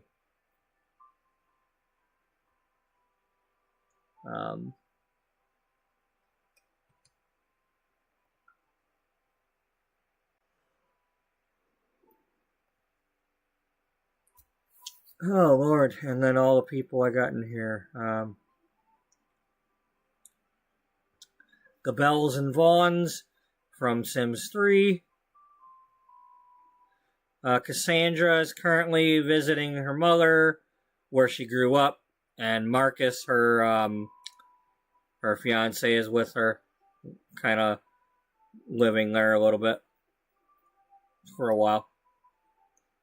No, Cassandra is engaged to Marcus, and they're visiting Cassandra's mother, Carrie.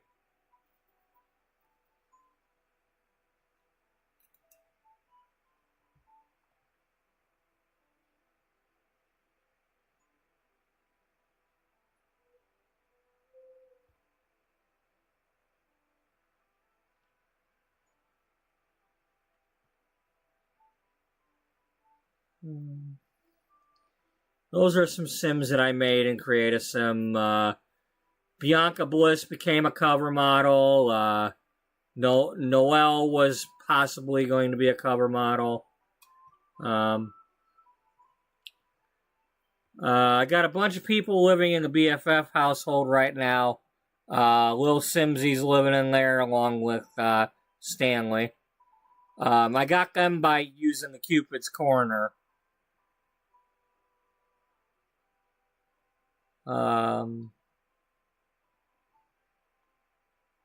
Call you maybe. I don't know if I made her or not.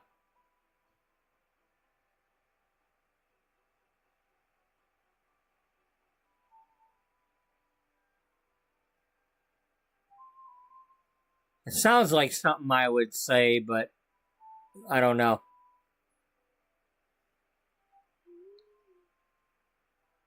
I might have grabbed her from Cupid. That's a Cupid or a Maxis.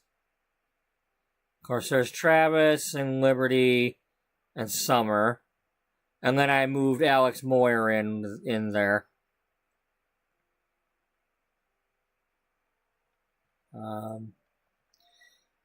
Then Claire Norwood. Claire here on Norwood. I think Claire was my first Sim in Sims 4 7 years ago. Or one of the first. She's my culinary Sim. Every time I want to do something culinary, she ends up in it. I had her teaching a baking class in World Without You. And she was the teacher of Sequoia Redding.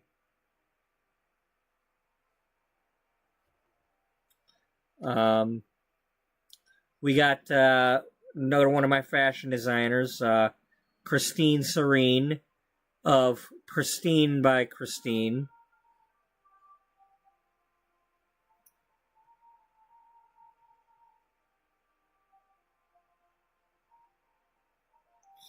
You know, you never have Meg Lacey. No, I haven't. I mean, I kind of didn't need to because she was retiring.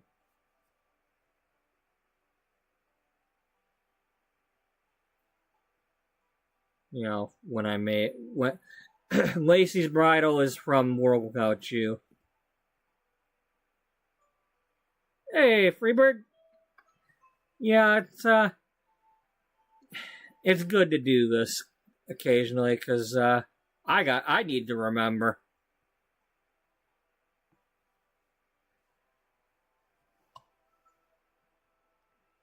It's like I'm kind of, it's like I got to remind myself, why is Judith Ward over at so and so's house, and oh yeah, that's right.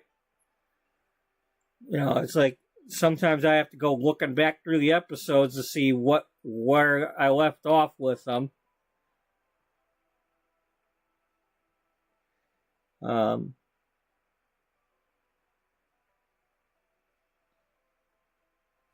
Let's go pop in and see Dana. I don't know. Dana's like, we are definitely not done with Dana. We are never done with Dana.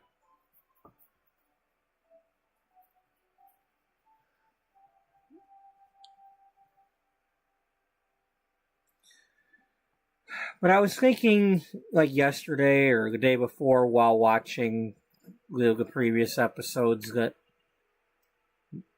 maybe part of her backstory is that at one point she wanted to be a model.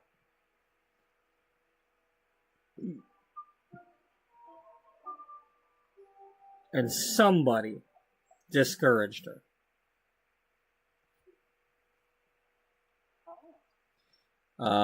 Once again, for those who have missed it, have not seen any of them episodes, in the later episodes of the first 100, Dana moved. It's rural California, not Vermont, but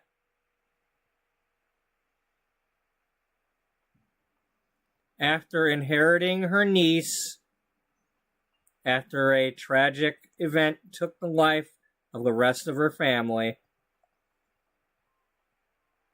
She got evicted from her San Myshuno apartment and moved to the country and started, it didn't have an orchard. I grew one, but it has an apple orchard now.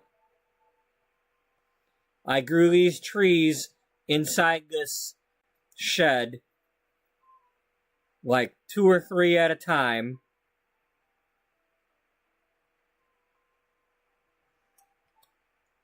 This is always gonna be one of my favorite builds, because the fact that I got it as close as I could to the real thing.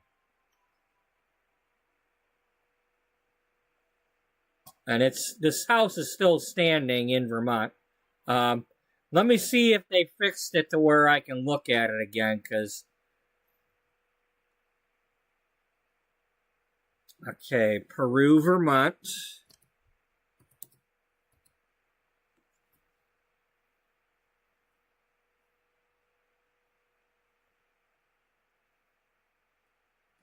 Because after doing those episodes for a little while, I couldn't get lined up with this driveway anymore.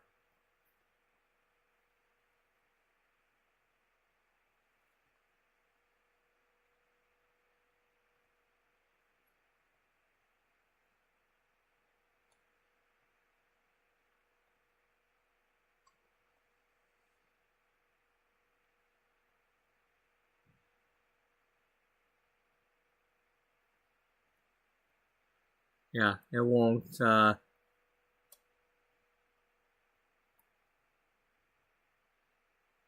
let you look up the driveway no more. I ruined it for everybody.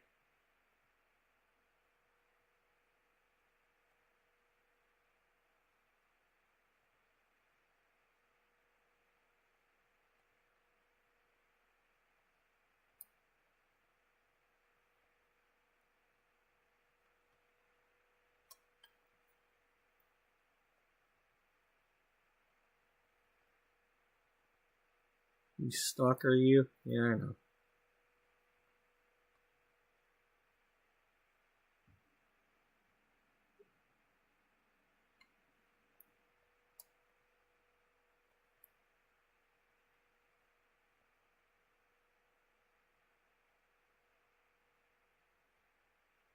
It's either that or I had a picture saved where you could look up it, but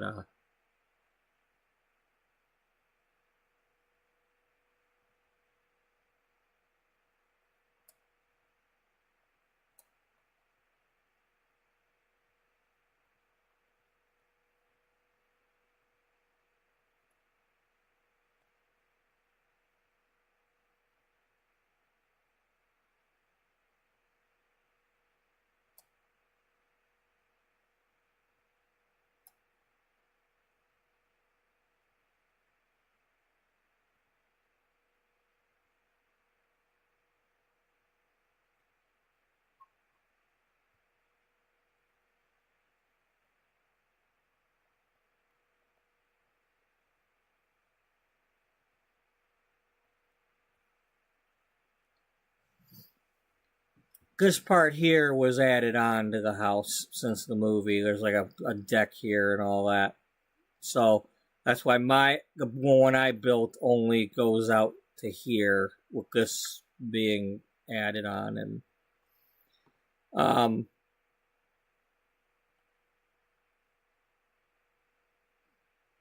oh, that's the town.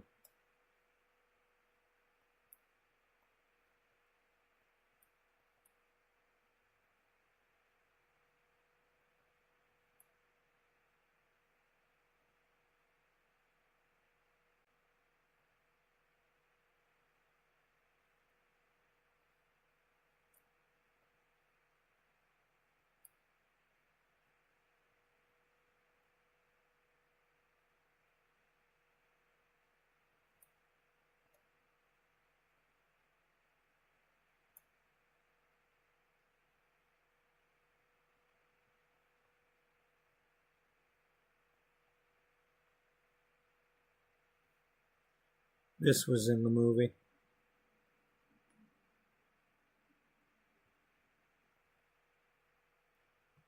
Anyway.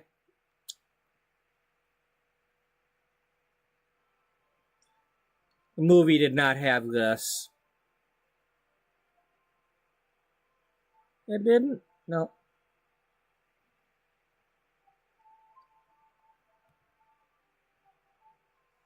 So let's see. Okay, little Riki's sitting on the couch.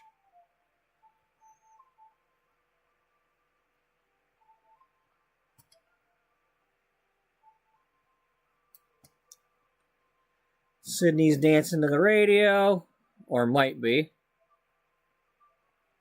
We got one of the nannies dancing with her.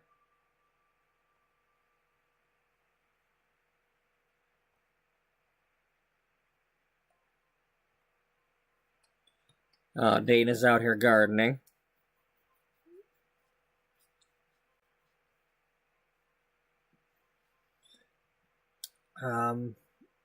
For those that watched those episodes recently,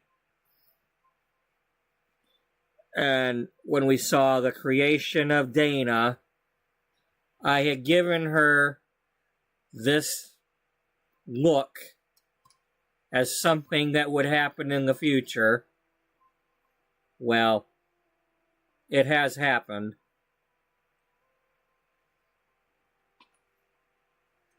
She had her meltdown and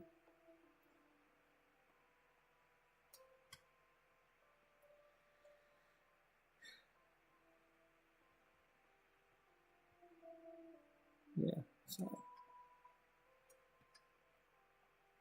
Alright, where's the other one? Is the other one here right now? The other nanny.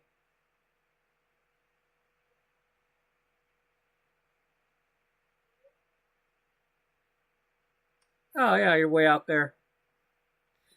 Oh, and then we've got a little sidewalk thing here for doing...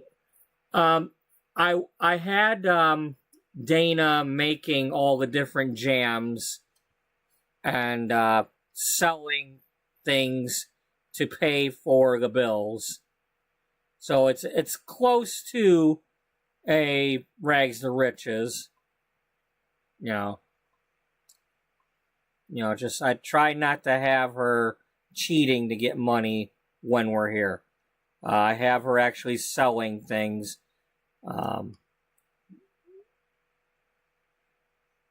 a lot of apples at the moment, because for the most part I had her making the apple jam to pretend that it's baby food.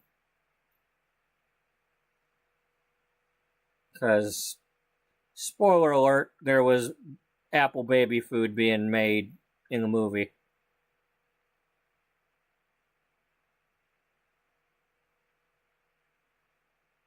I mean, it's a movie from the 80s, but still,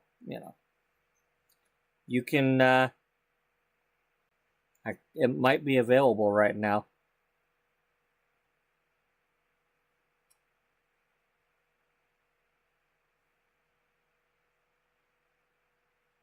Where's my movies playlist? There, that one. Yes, you can watch Baby Boom free with ads right now.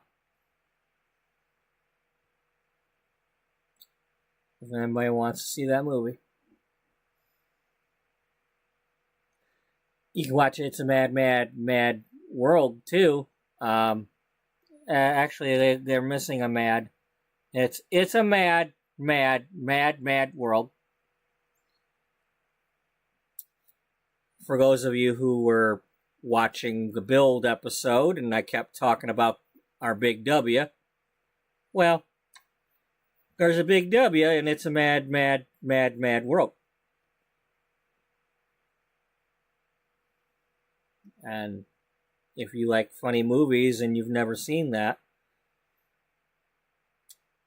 it was one of the first all-star ensemble casts of tons of funny people. there's people that were, from, like, you got the Three Stooges, you got Jerry Lewis, you got all of them having cameos and being the stars, and you got Spencer Tracy.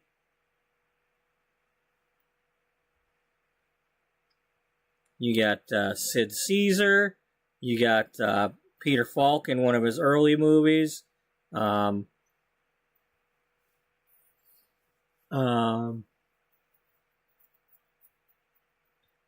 Hackett. Mickey Rooney.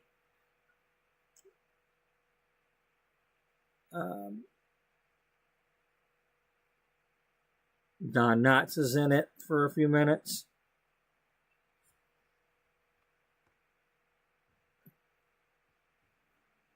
Yeah. It's a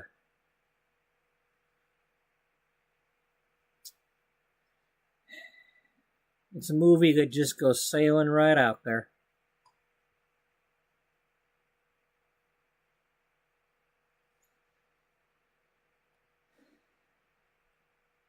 So let's see what you're doing here, Dana. Let's make you feel better.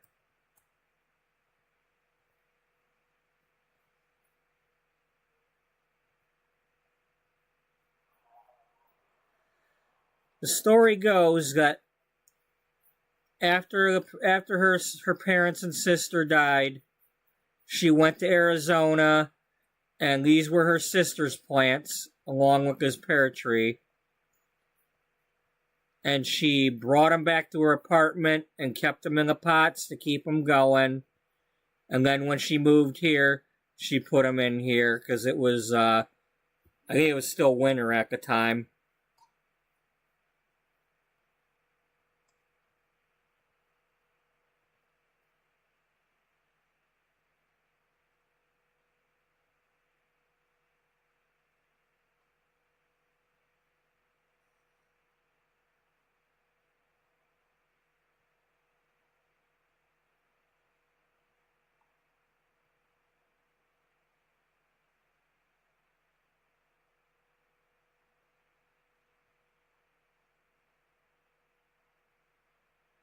Wish it was a little easier to see the twinkles. It's like, is anything twinkling? Are you twinkling?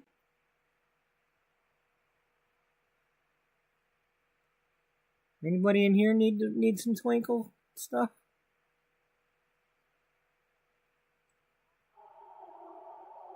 Oh no, the bees are getting her.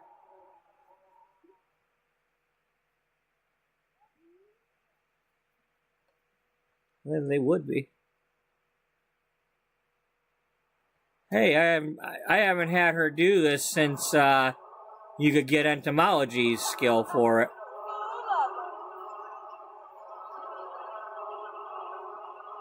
Yeah, she's now got entomology skill.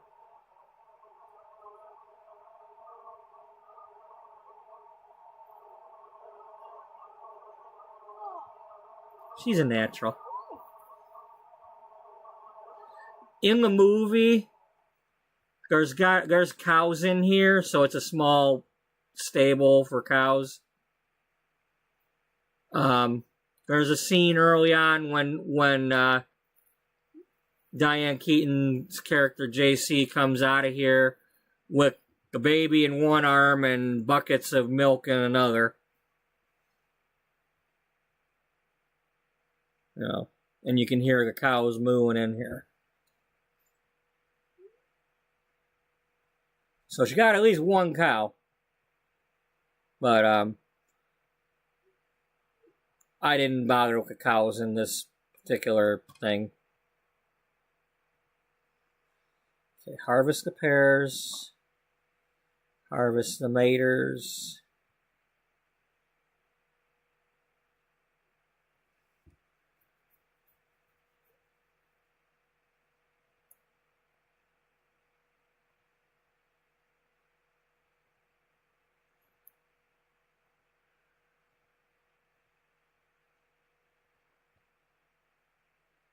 And the story goes that her mother had given the sister the cookbook, And during the fire in Arizona, some of these pages got burnt. One of them happened to be the baby food page.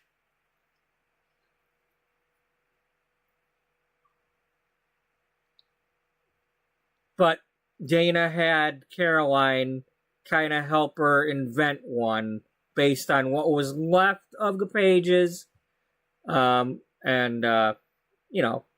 Caroline's knowledge.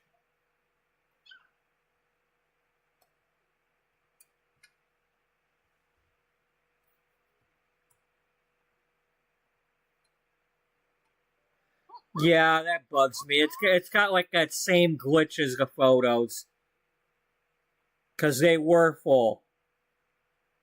I mean, I had them full. Let's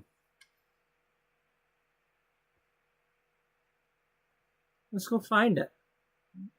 Let's go find where I had them full.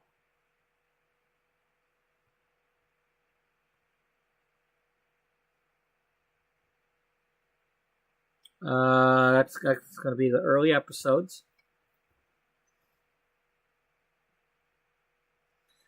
You know, it's weird saying early episodes when it was getting close to episode 100. It's like, that's a lot of episodes to be early episodes. Okay, we started coming here in the 60s here. And then I changed the thumbnail after building it.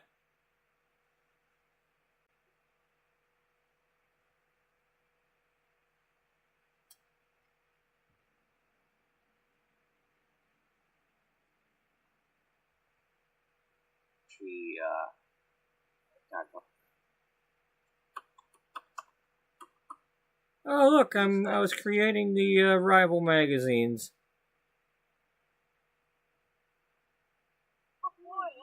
Oh, you singing with Judith? And we're gonna send you home. Who? Who we sending home? Oh, this is probably where we were trying to get rid of the nannies, and they kept not going home. And yep, there they are. Then I finally, after Googling, figured out how to get rid of them for good. Because they're glitched too, or they were glitched.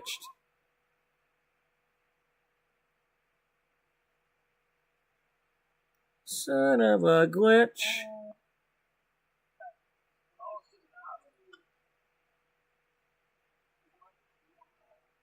Alright.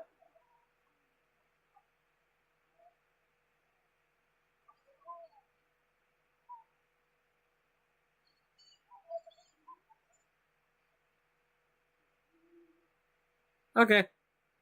I'm just going to be trying to find a spot where I might have already done the canning at this time. Put my baby down.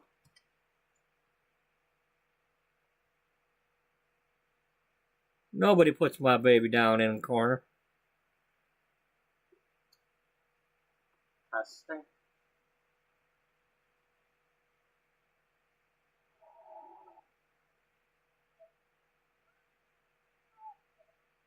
Somebody got a radio going in here or something that I don't know about?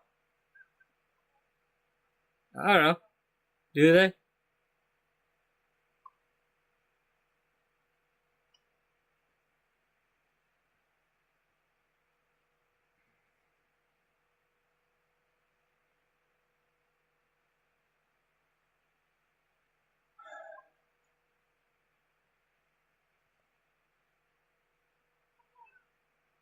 Yeah, see, look at that. Look at all them jars.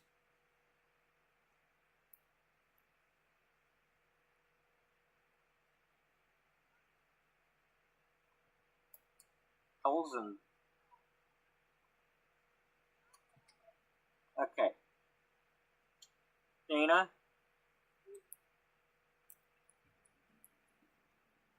Alright, you're good. Yeah, yep, I had all them jars. The corner had each shelf was one of each of the other canning things and the honey. And then over by the fridge, I had all the baby food jars or apple jam.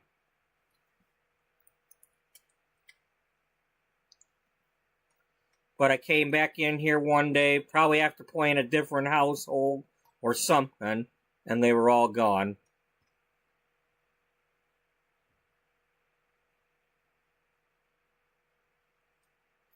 And it's like, yeah, okay, I could do them all again, but she's already max level on cooking, and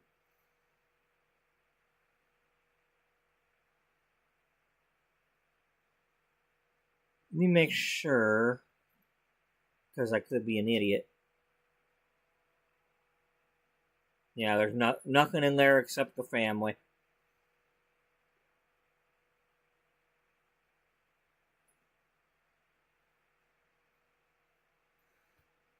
That's pretty much what was left of the Arizona house that we didn't sell. And then she collected all the city posters.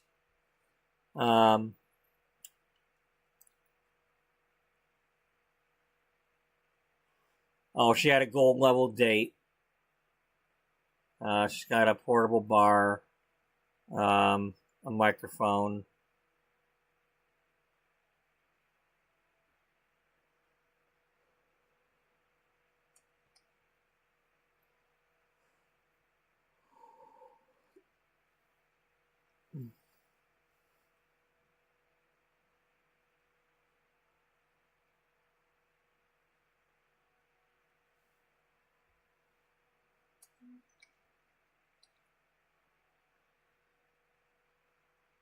I'm trying to think, did I upload this house or not?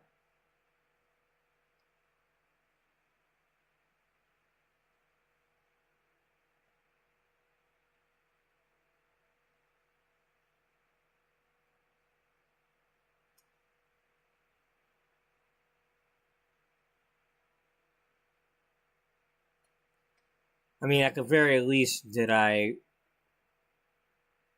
upload it to my own personal thing here?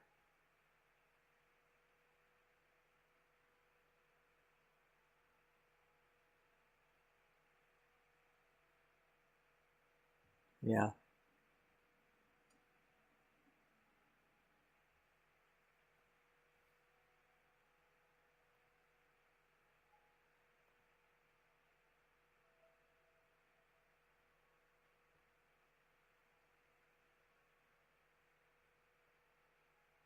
Yeah, I've got it shared. I shared it. 2 people have downloaded it. Apparently. For all I know, I could be one of them.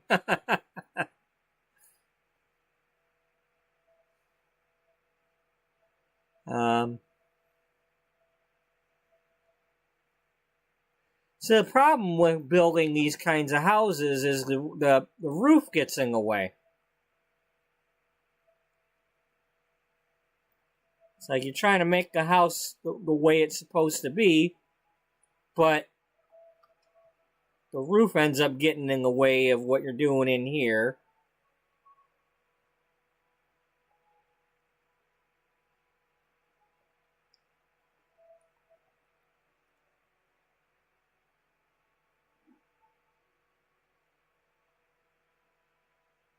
Is the roof on fire? No, no. The roof is on. Shut up, it's not on fire.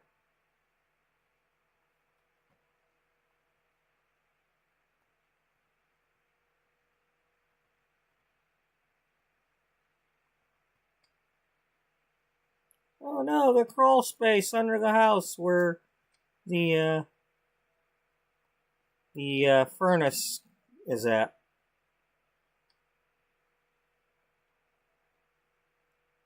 Or should be.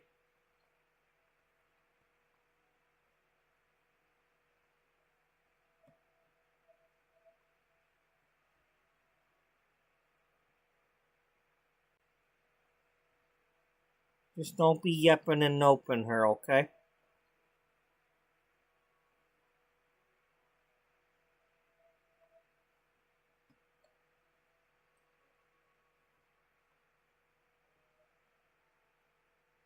Yeah, I do like my house.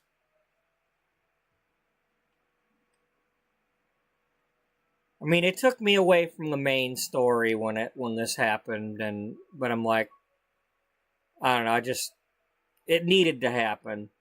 I mean,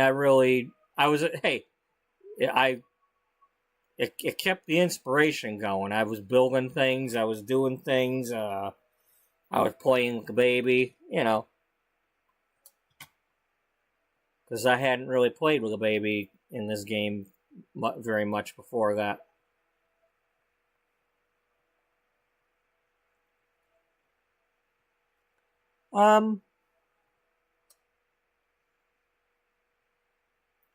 Since you're not doing anything, come on in from the outside and make yourself useful. What's Sydney gonna do? Oh, she's gonna be angry? Let's not let you be angry, okay?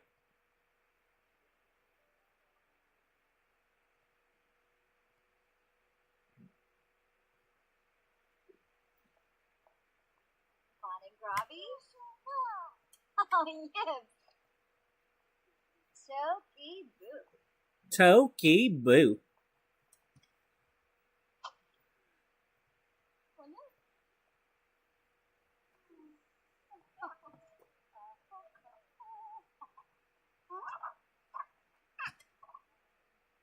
Shazaluparim Pasaga Alamine.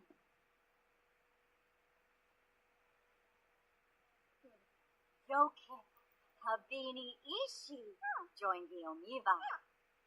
Wasoda Loyim with the Sumaiva.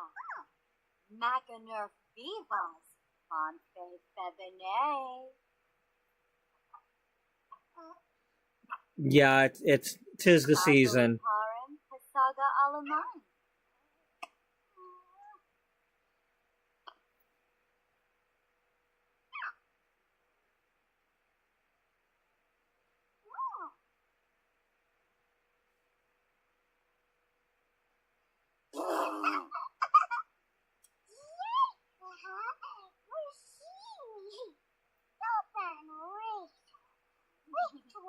Kinkubu Koiba? Ah, yes.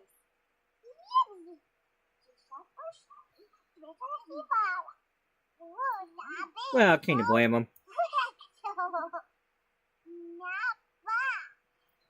It's like, I am Kane, and I want to do what I want to do.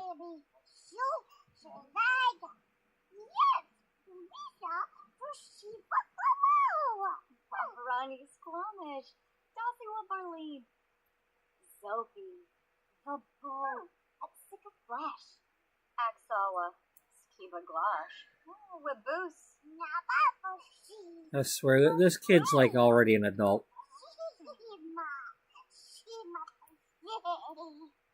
Watanabe, Pipital Dimfish, Rinka Shalbo, Obani, Jessene, Chibi, Chabina.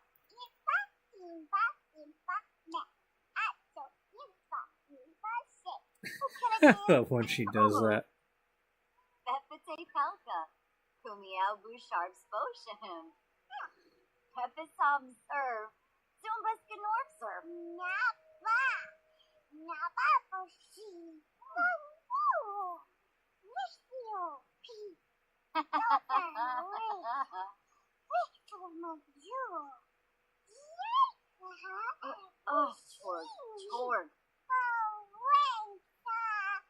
Oh, the food.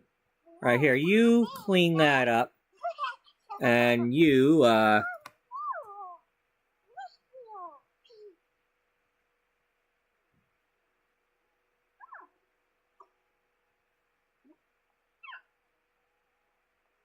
Oh.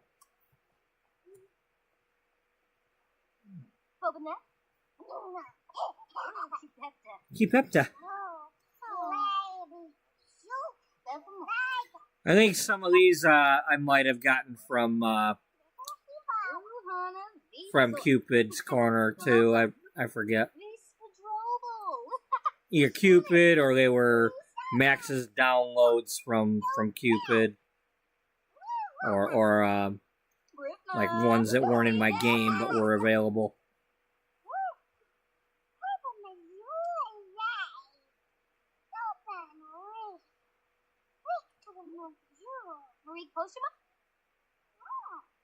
Oh yeah, more story. Yeah, we can do that.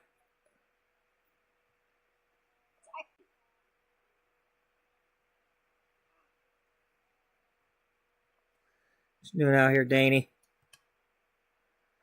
Danny. Oh wow, look, we got some more tomatoes to do.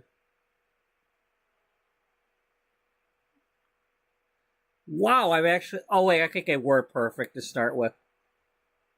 I don't think I made these. I think these were ones that I added from the gallery or something. Because I needed them right away for the story.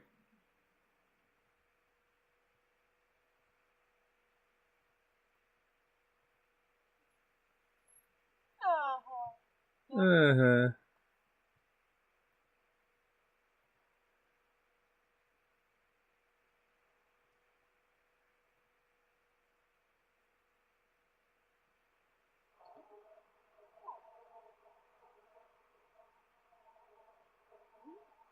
Oh, you're already best friends with those.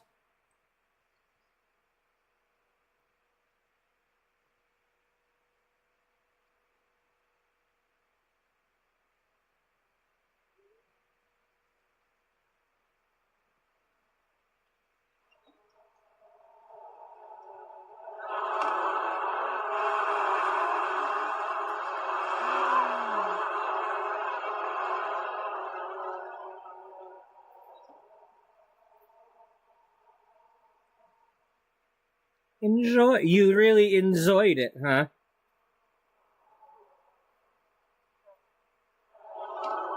You get not of enjoyment?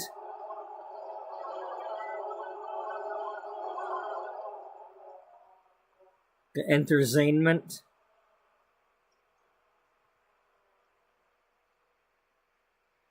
It's right. It's night. I don't know the freaking words. She's off to Never Neverland.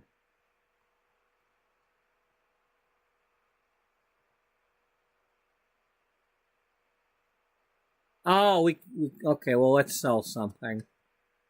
We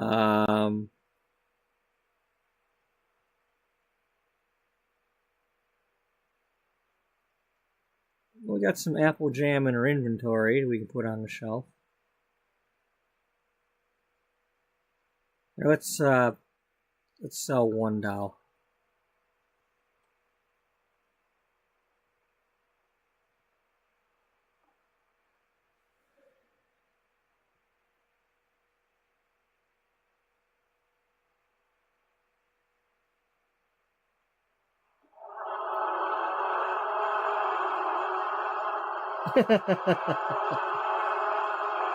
Yep.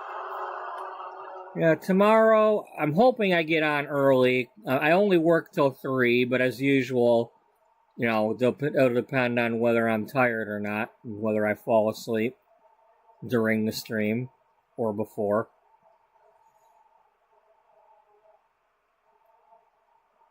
But hopefully I'm on here before 6 o'clock. And stay late.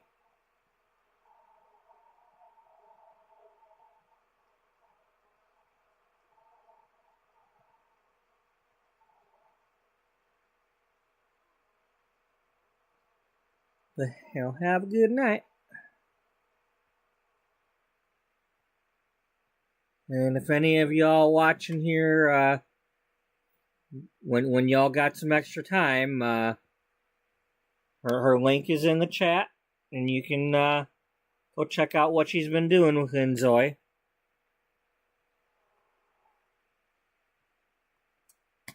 And some other games. Was it yesterday she was playing Animal Shelter 2?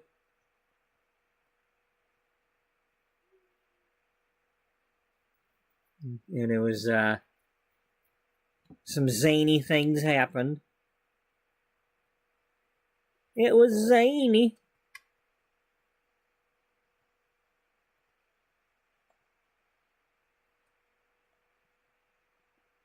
Okay. I think at some point I want to build this, but I want some of her friends to come over and help her do that. Lariki, what you doing? Oh, you went up here to go to bed.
Oh no, it's a baby!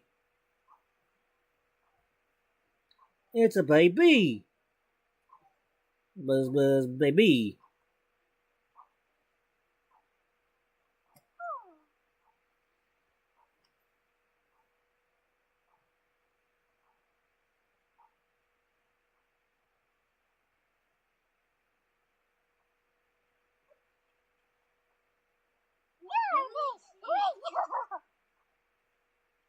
What the hell are you praising about money for? What, you like happy she didn't use the regular toilet and flush money down the thing? Like running water or something?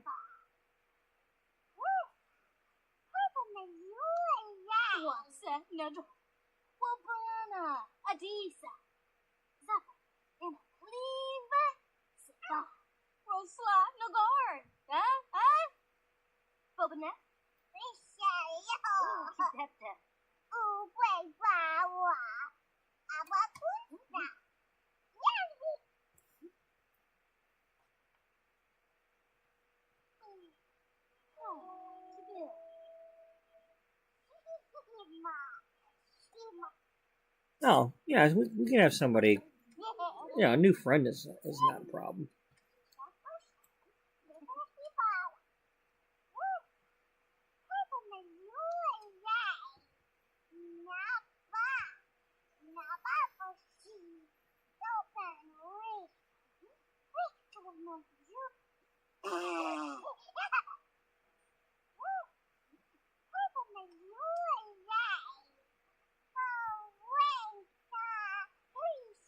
Yeah, go ahead. Talk about princesses, because it's actually going to be possible for you to become one of these days.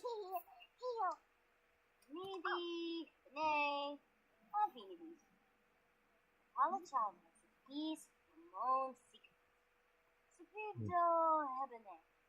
Loopy expo.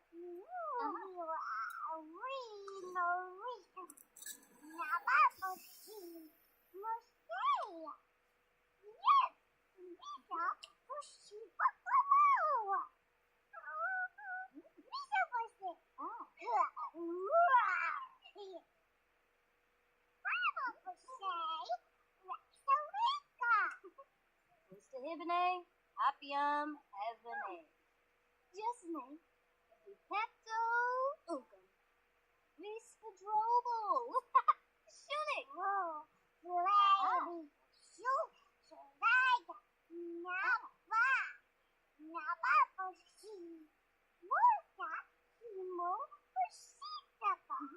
Sawani Jump. Yes, Samba Pony. The Abby the Soar. Abra-broop. A Pleba. And Orpha. Okay. Yikomonor. Yakana Namit. Snowbake Fleas. Pipita. Nervena Kabul.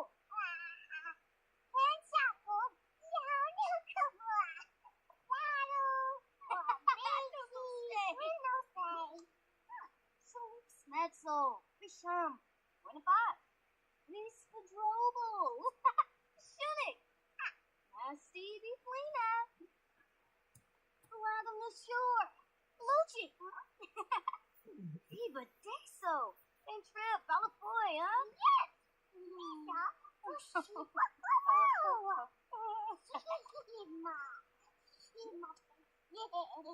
Waxa Nadu. Visa stay up North Yesu. What is your poop? What's all? Oh, they have to what's that? What's that? No go. Oh, yeah!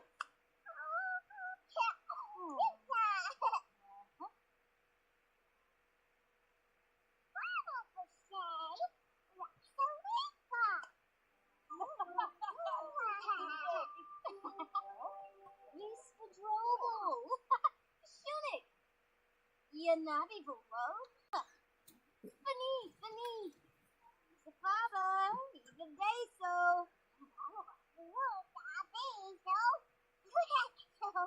Oh, she got everything. Of course, we're not ready to be leveling her, or we're not aging her up until we're story-wise a year from now. You know, like we in real life, or not in real life, but this has only been going on for a couple of months now. So this baby just turned 1. So about 1.5-ish.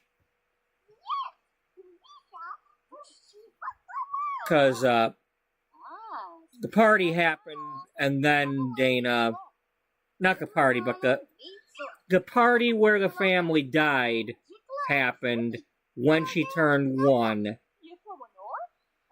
And then after that, Dana adopted her and then had a party here to celebrate, because the baby didn't really get to celebrate, and Dana wasn't there and all that. And so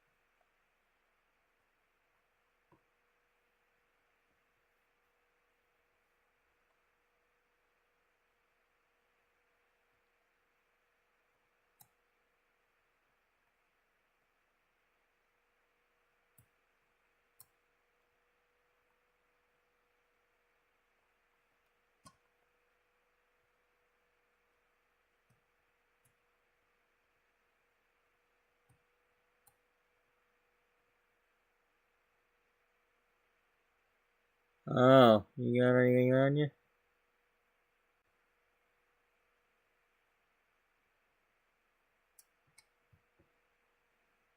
You got one.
Oh, cute.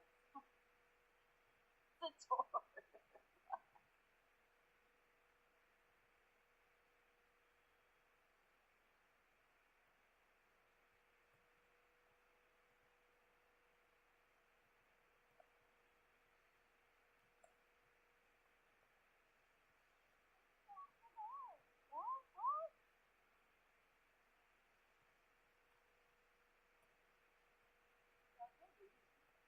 Universe.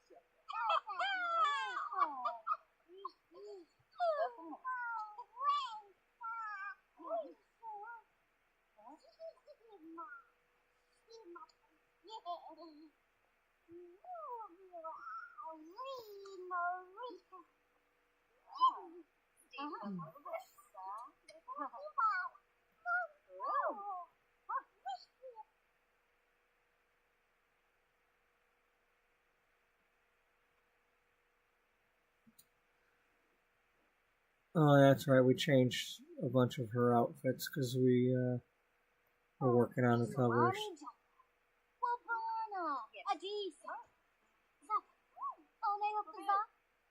What's that? Frida Flimmerbar? Huh? Huh? Luciana.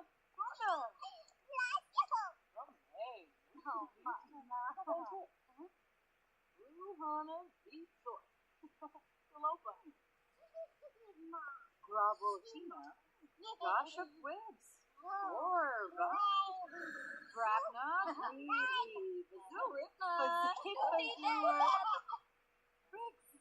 Schwabi from Vanage. Ooh.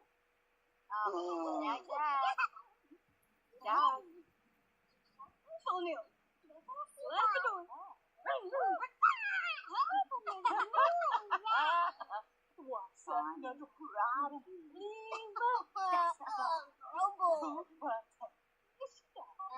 What's all? Out of no equal? Let it go. Oh, they have bizarre. Hemba Bleepers, huh? Yeah, no,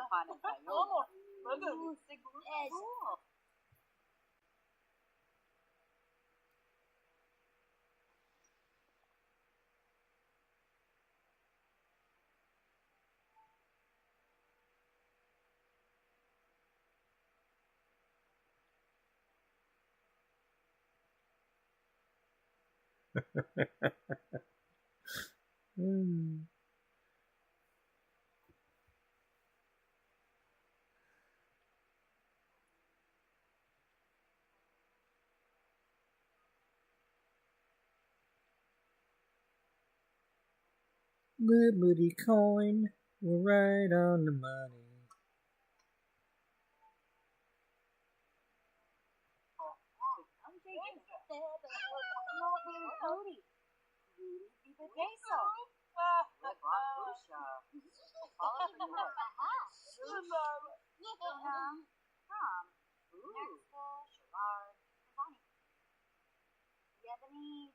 Denise. Catherine.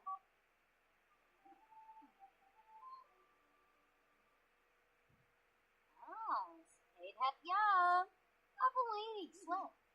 Ebony. Blurba. Phoebe. Chavina. Boob Shady.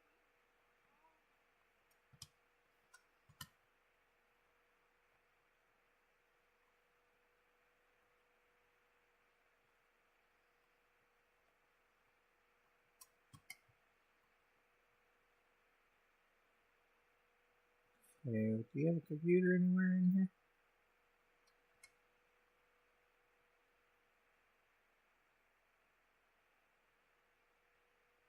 Nope, you don't have your computer on you. You need one.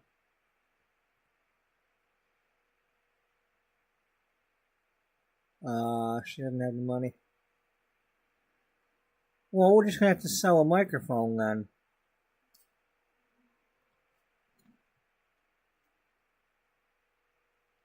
Well, just don't get upset with me.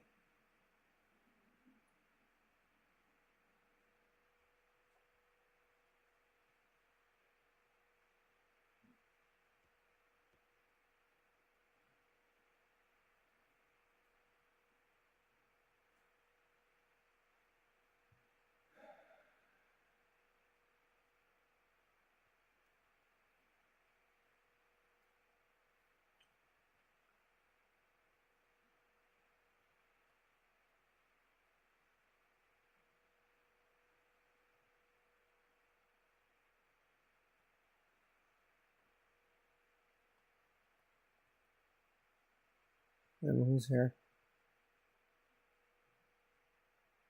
Oh, you're from the other magazine.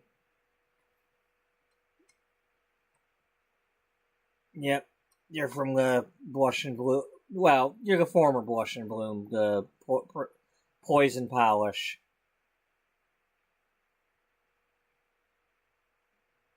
Yeah, yeah.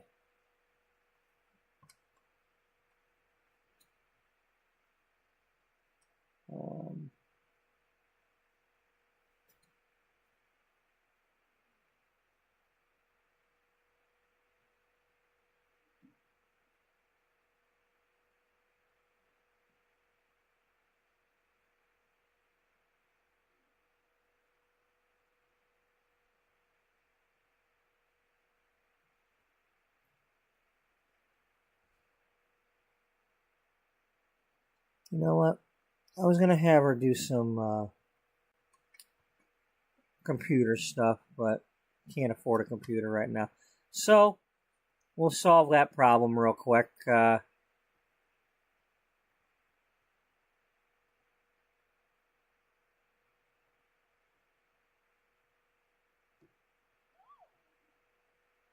have her do some canning.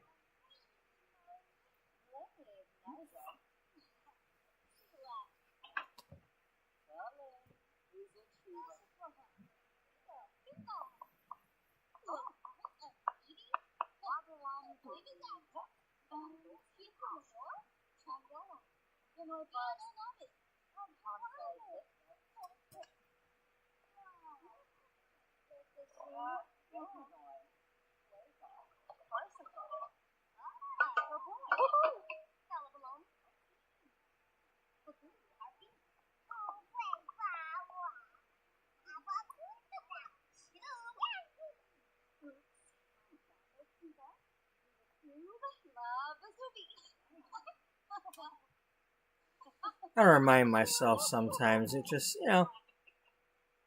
just, so what if we're doing something I've already done? Just take a moment and relax and do it. It's part of the story. She's making some baby food.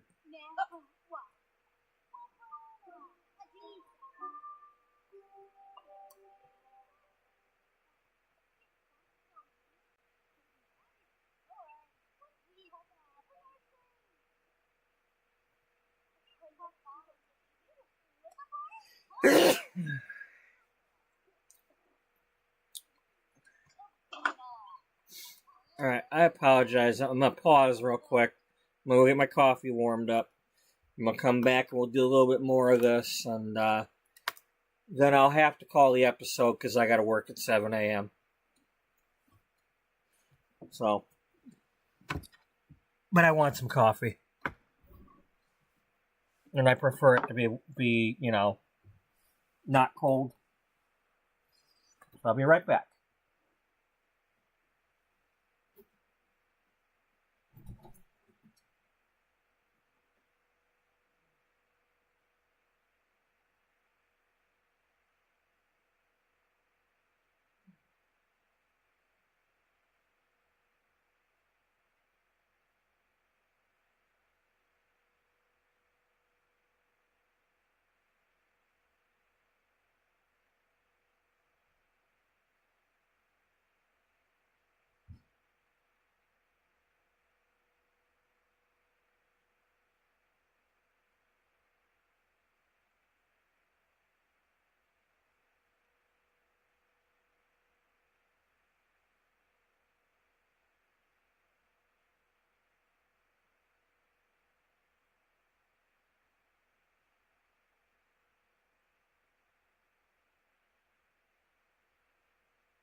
Okay.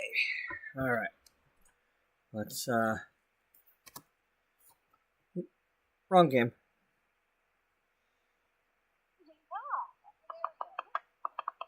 Jump, jump. I was trying to unpause, not,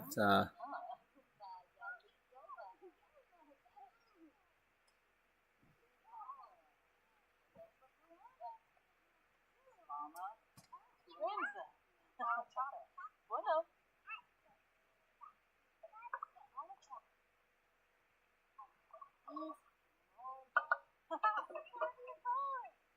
Oh.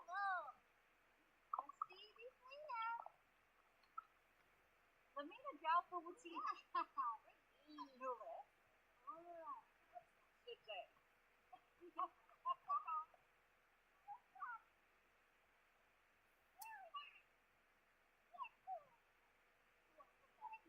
oh my god. You know, it just goes to show when you don't play the game for a while. Beth and Dana are already friends. But they haven't interacted in so long. Good. Look at that. They're full green bar. Yet the game is acting like they've never met each other.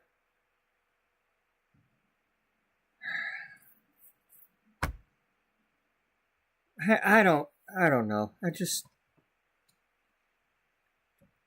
don't. This game sometimes.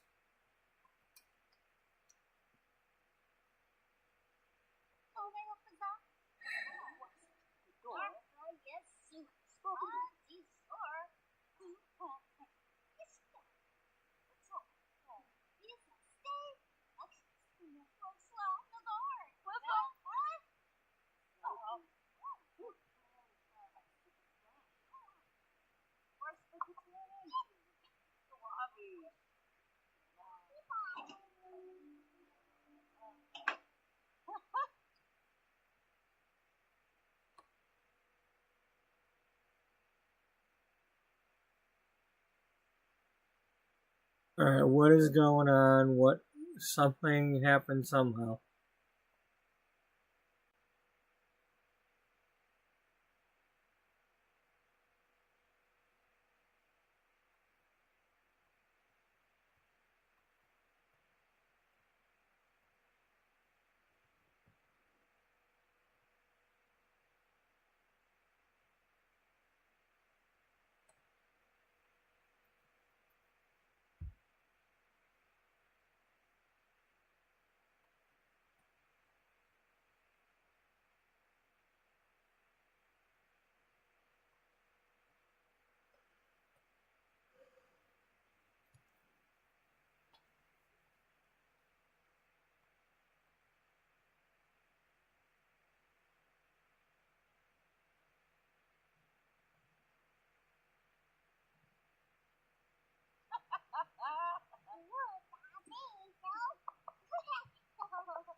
Hey, Missy.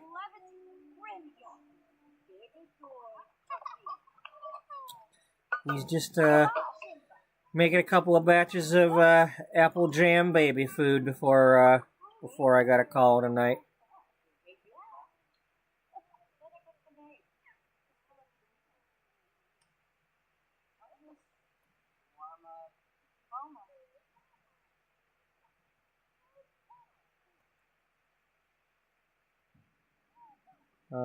How much sugar we got?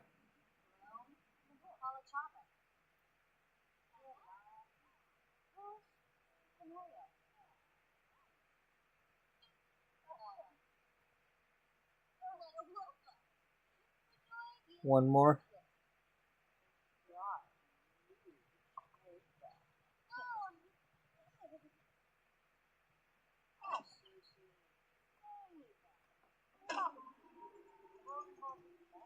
There we go. All right. Well, you don't have a whole lot of money. Just keep doing what you're doing, but it's nighttime.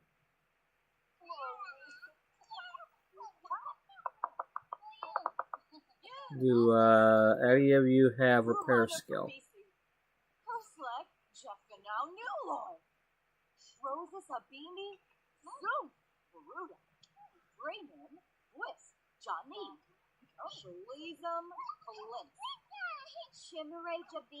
No, you're not doing it. What about Dana? Dana has only 3. I ain't touching that thing with level 3.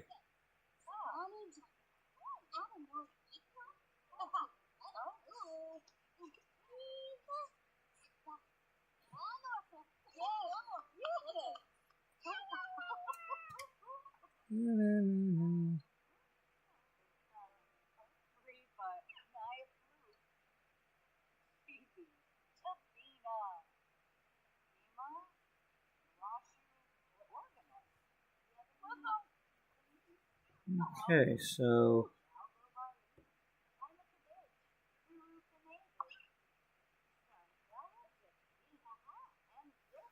Alright, well, it's kind of late at night for her, but we need money. You're gonna have a nighttime sidewalk sale? Yeah?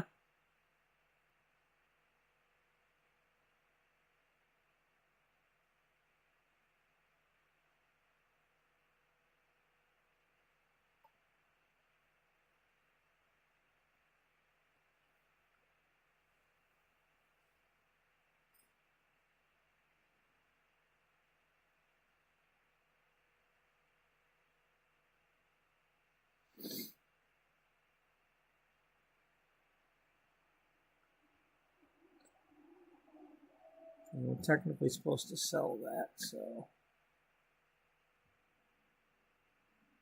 Alright, let's toss a DJ Candy on there.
Oh, that's right. She's got a friendship bracelet. She's best friends with Penny. Although that's not a friend. That's not the Penny bracelet. That must be the Penny bracelet.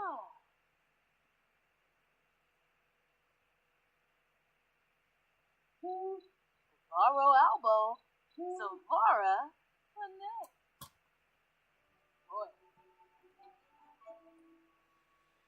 Alright. Midnight madness starts to get to you. Doesn't matter what you say. Doesn't matter what you do. You're gonna play. Oh, I told him. I don't have my headphones on.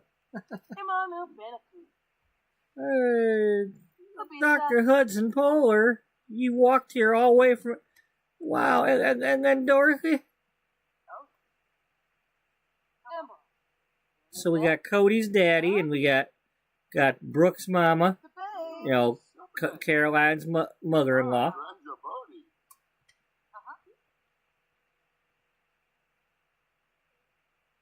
Oh, you didn't get any?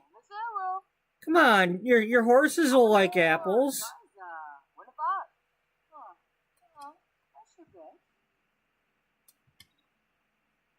Who's that coming? Oh, Edison. There, we made a sale.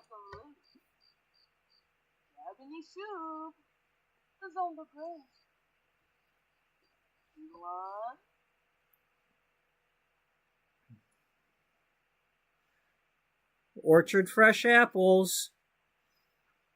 Buy same price whether you buy one or a bunch. Oh, now there's aliens in the game.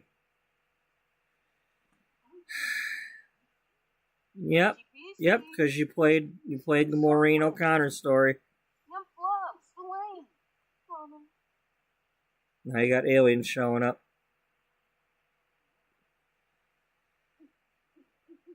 Well, they like apples and tomatoes.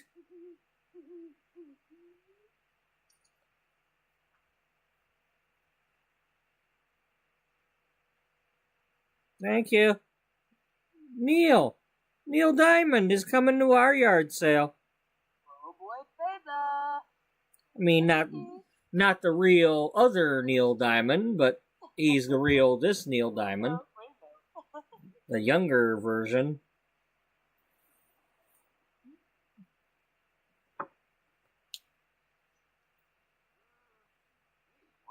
Jeb, don't you want some? Oh, Jeb, he can't see. He's got a bag on his head. Who that?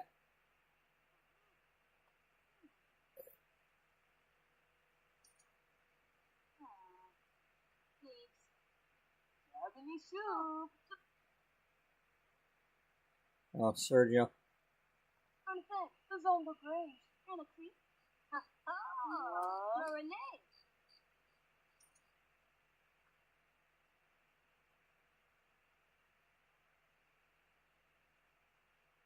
Stephanie?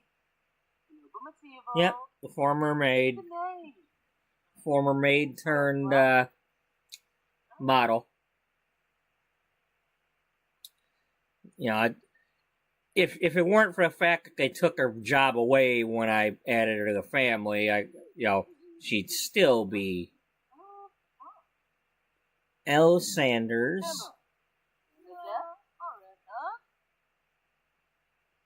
Babe.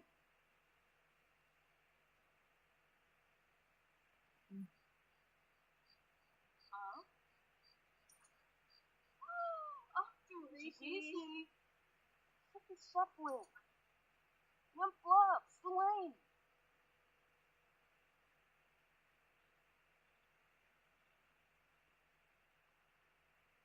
Marcel. Come on, Marcel. Got a couple minutes. You can get some stuff. Oh, here comes Michaela. Well, that requires something.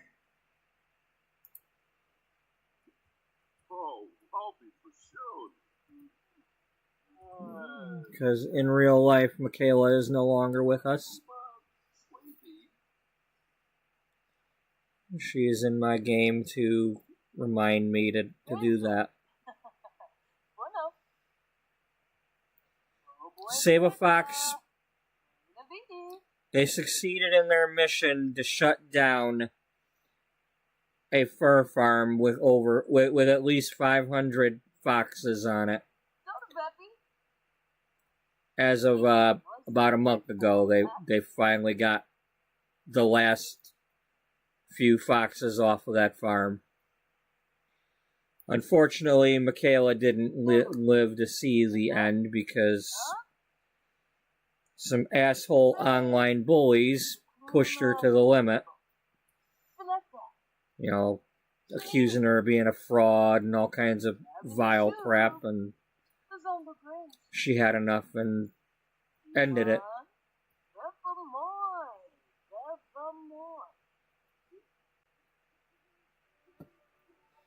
But her husband and family have kept things going, and her young 3-year-old daughter.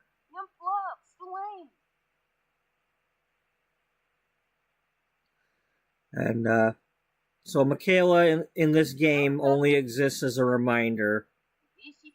If I see her, I post a link in case any of y'all want to go help out. Because even though they saved all the foxes, there's still somebody got to buy food and stuff for them, and they have mega vet bills, and you know.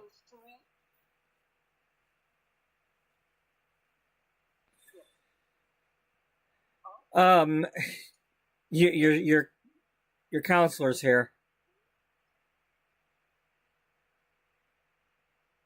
Get back here. Get back here, Connie.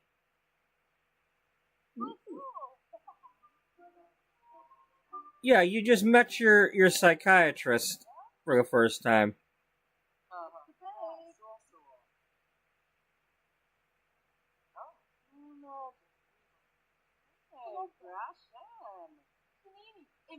Laura Graham, didn't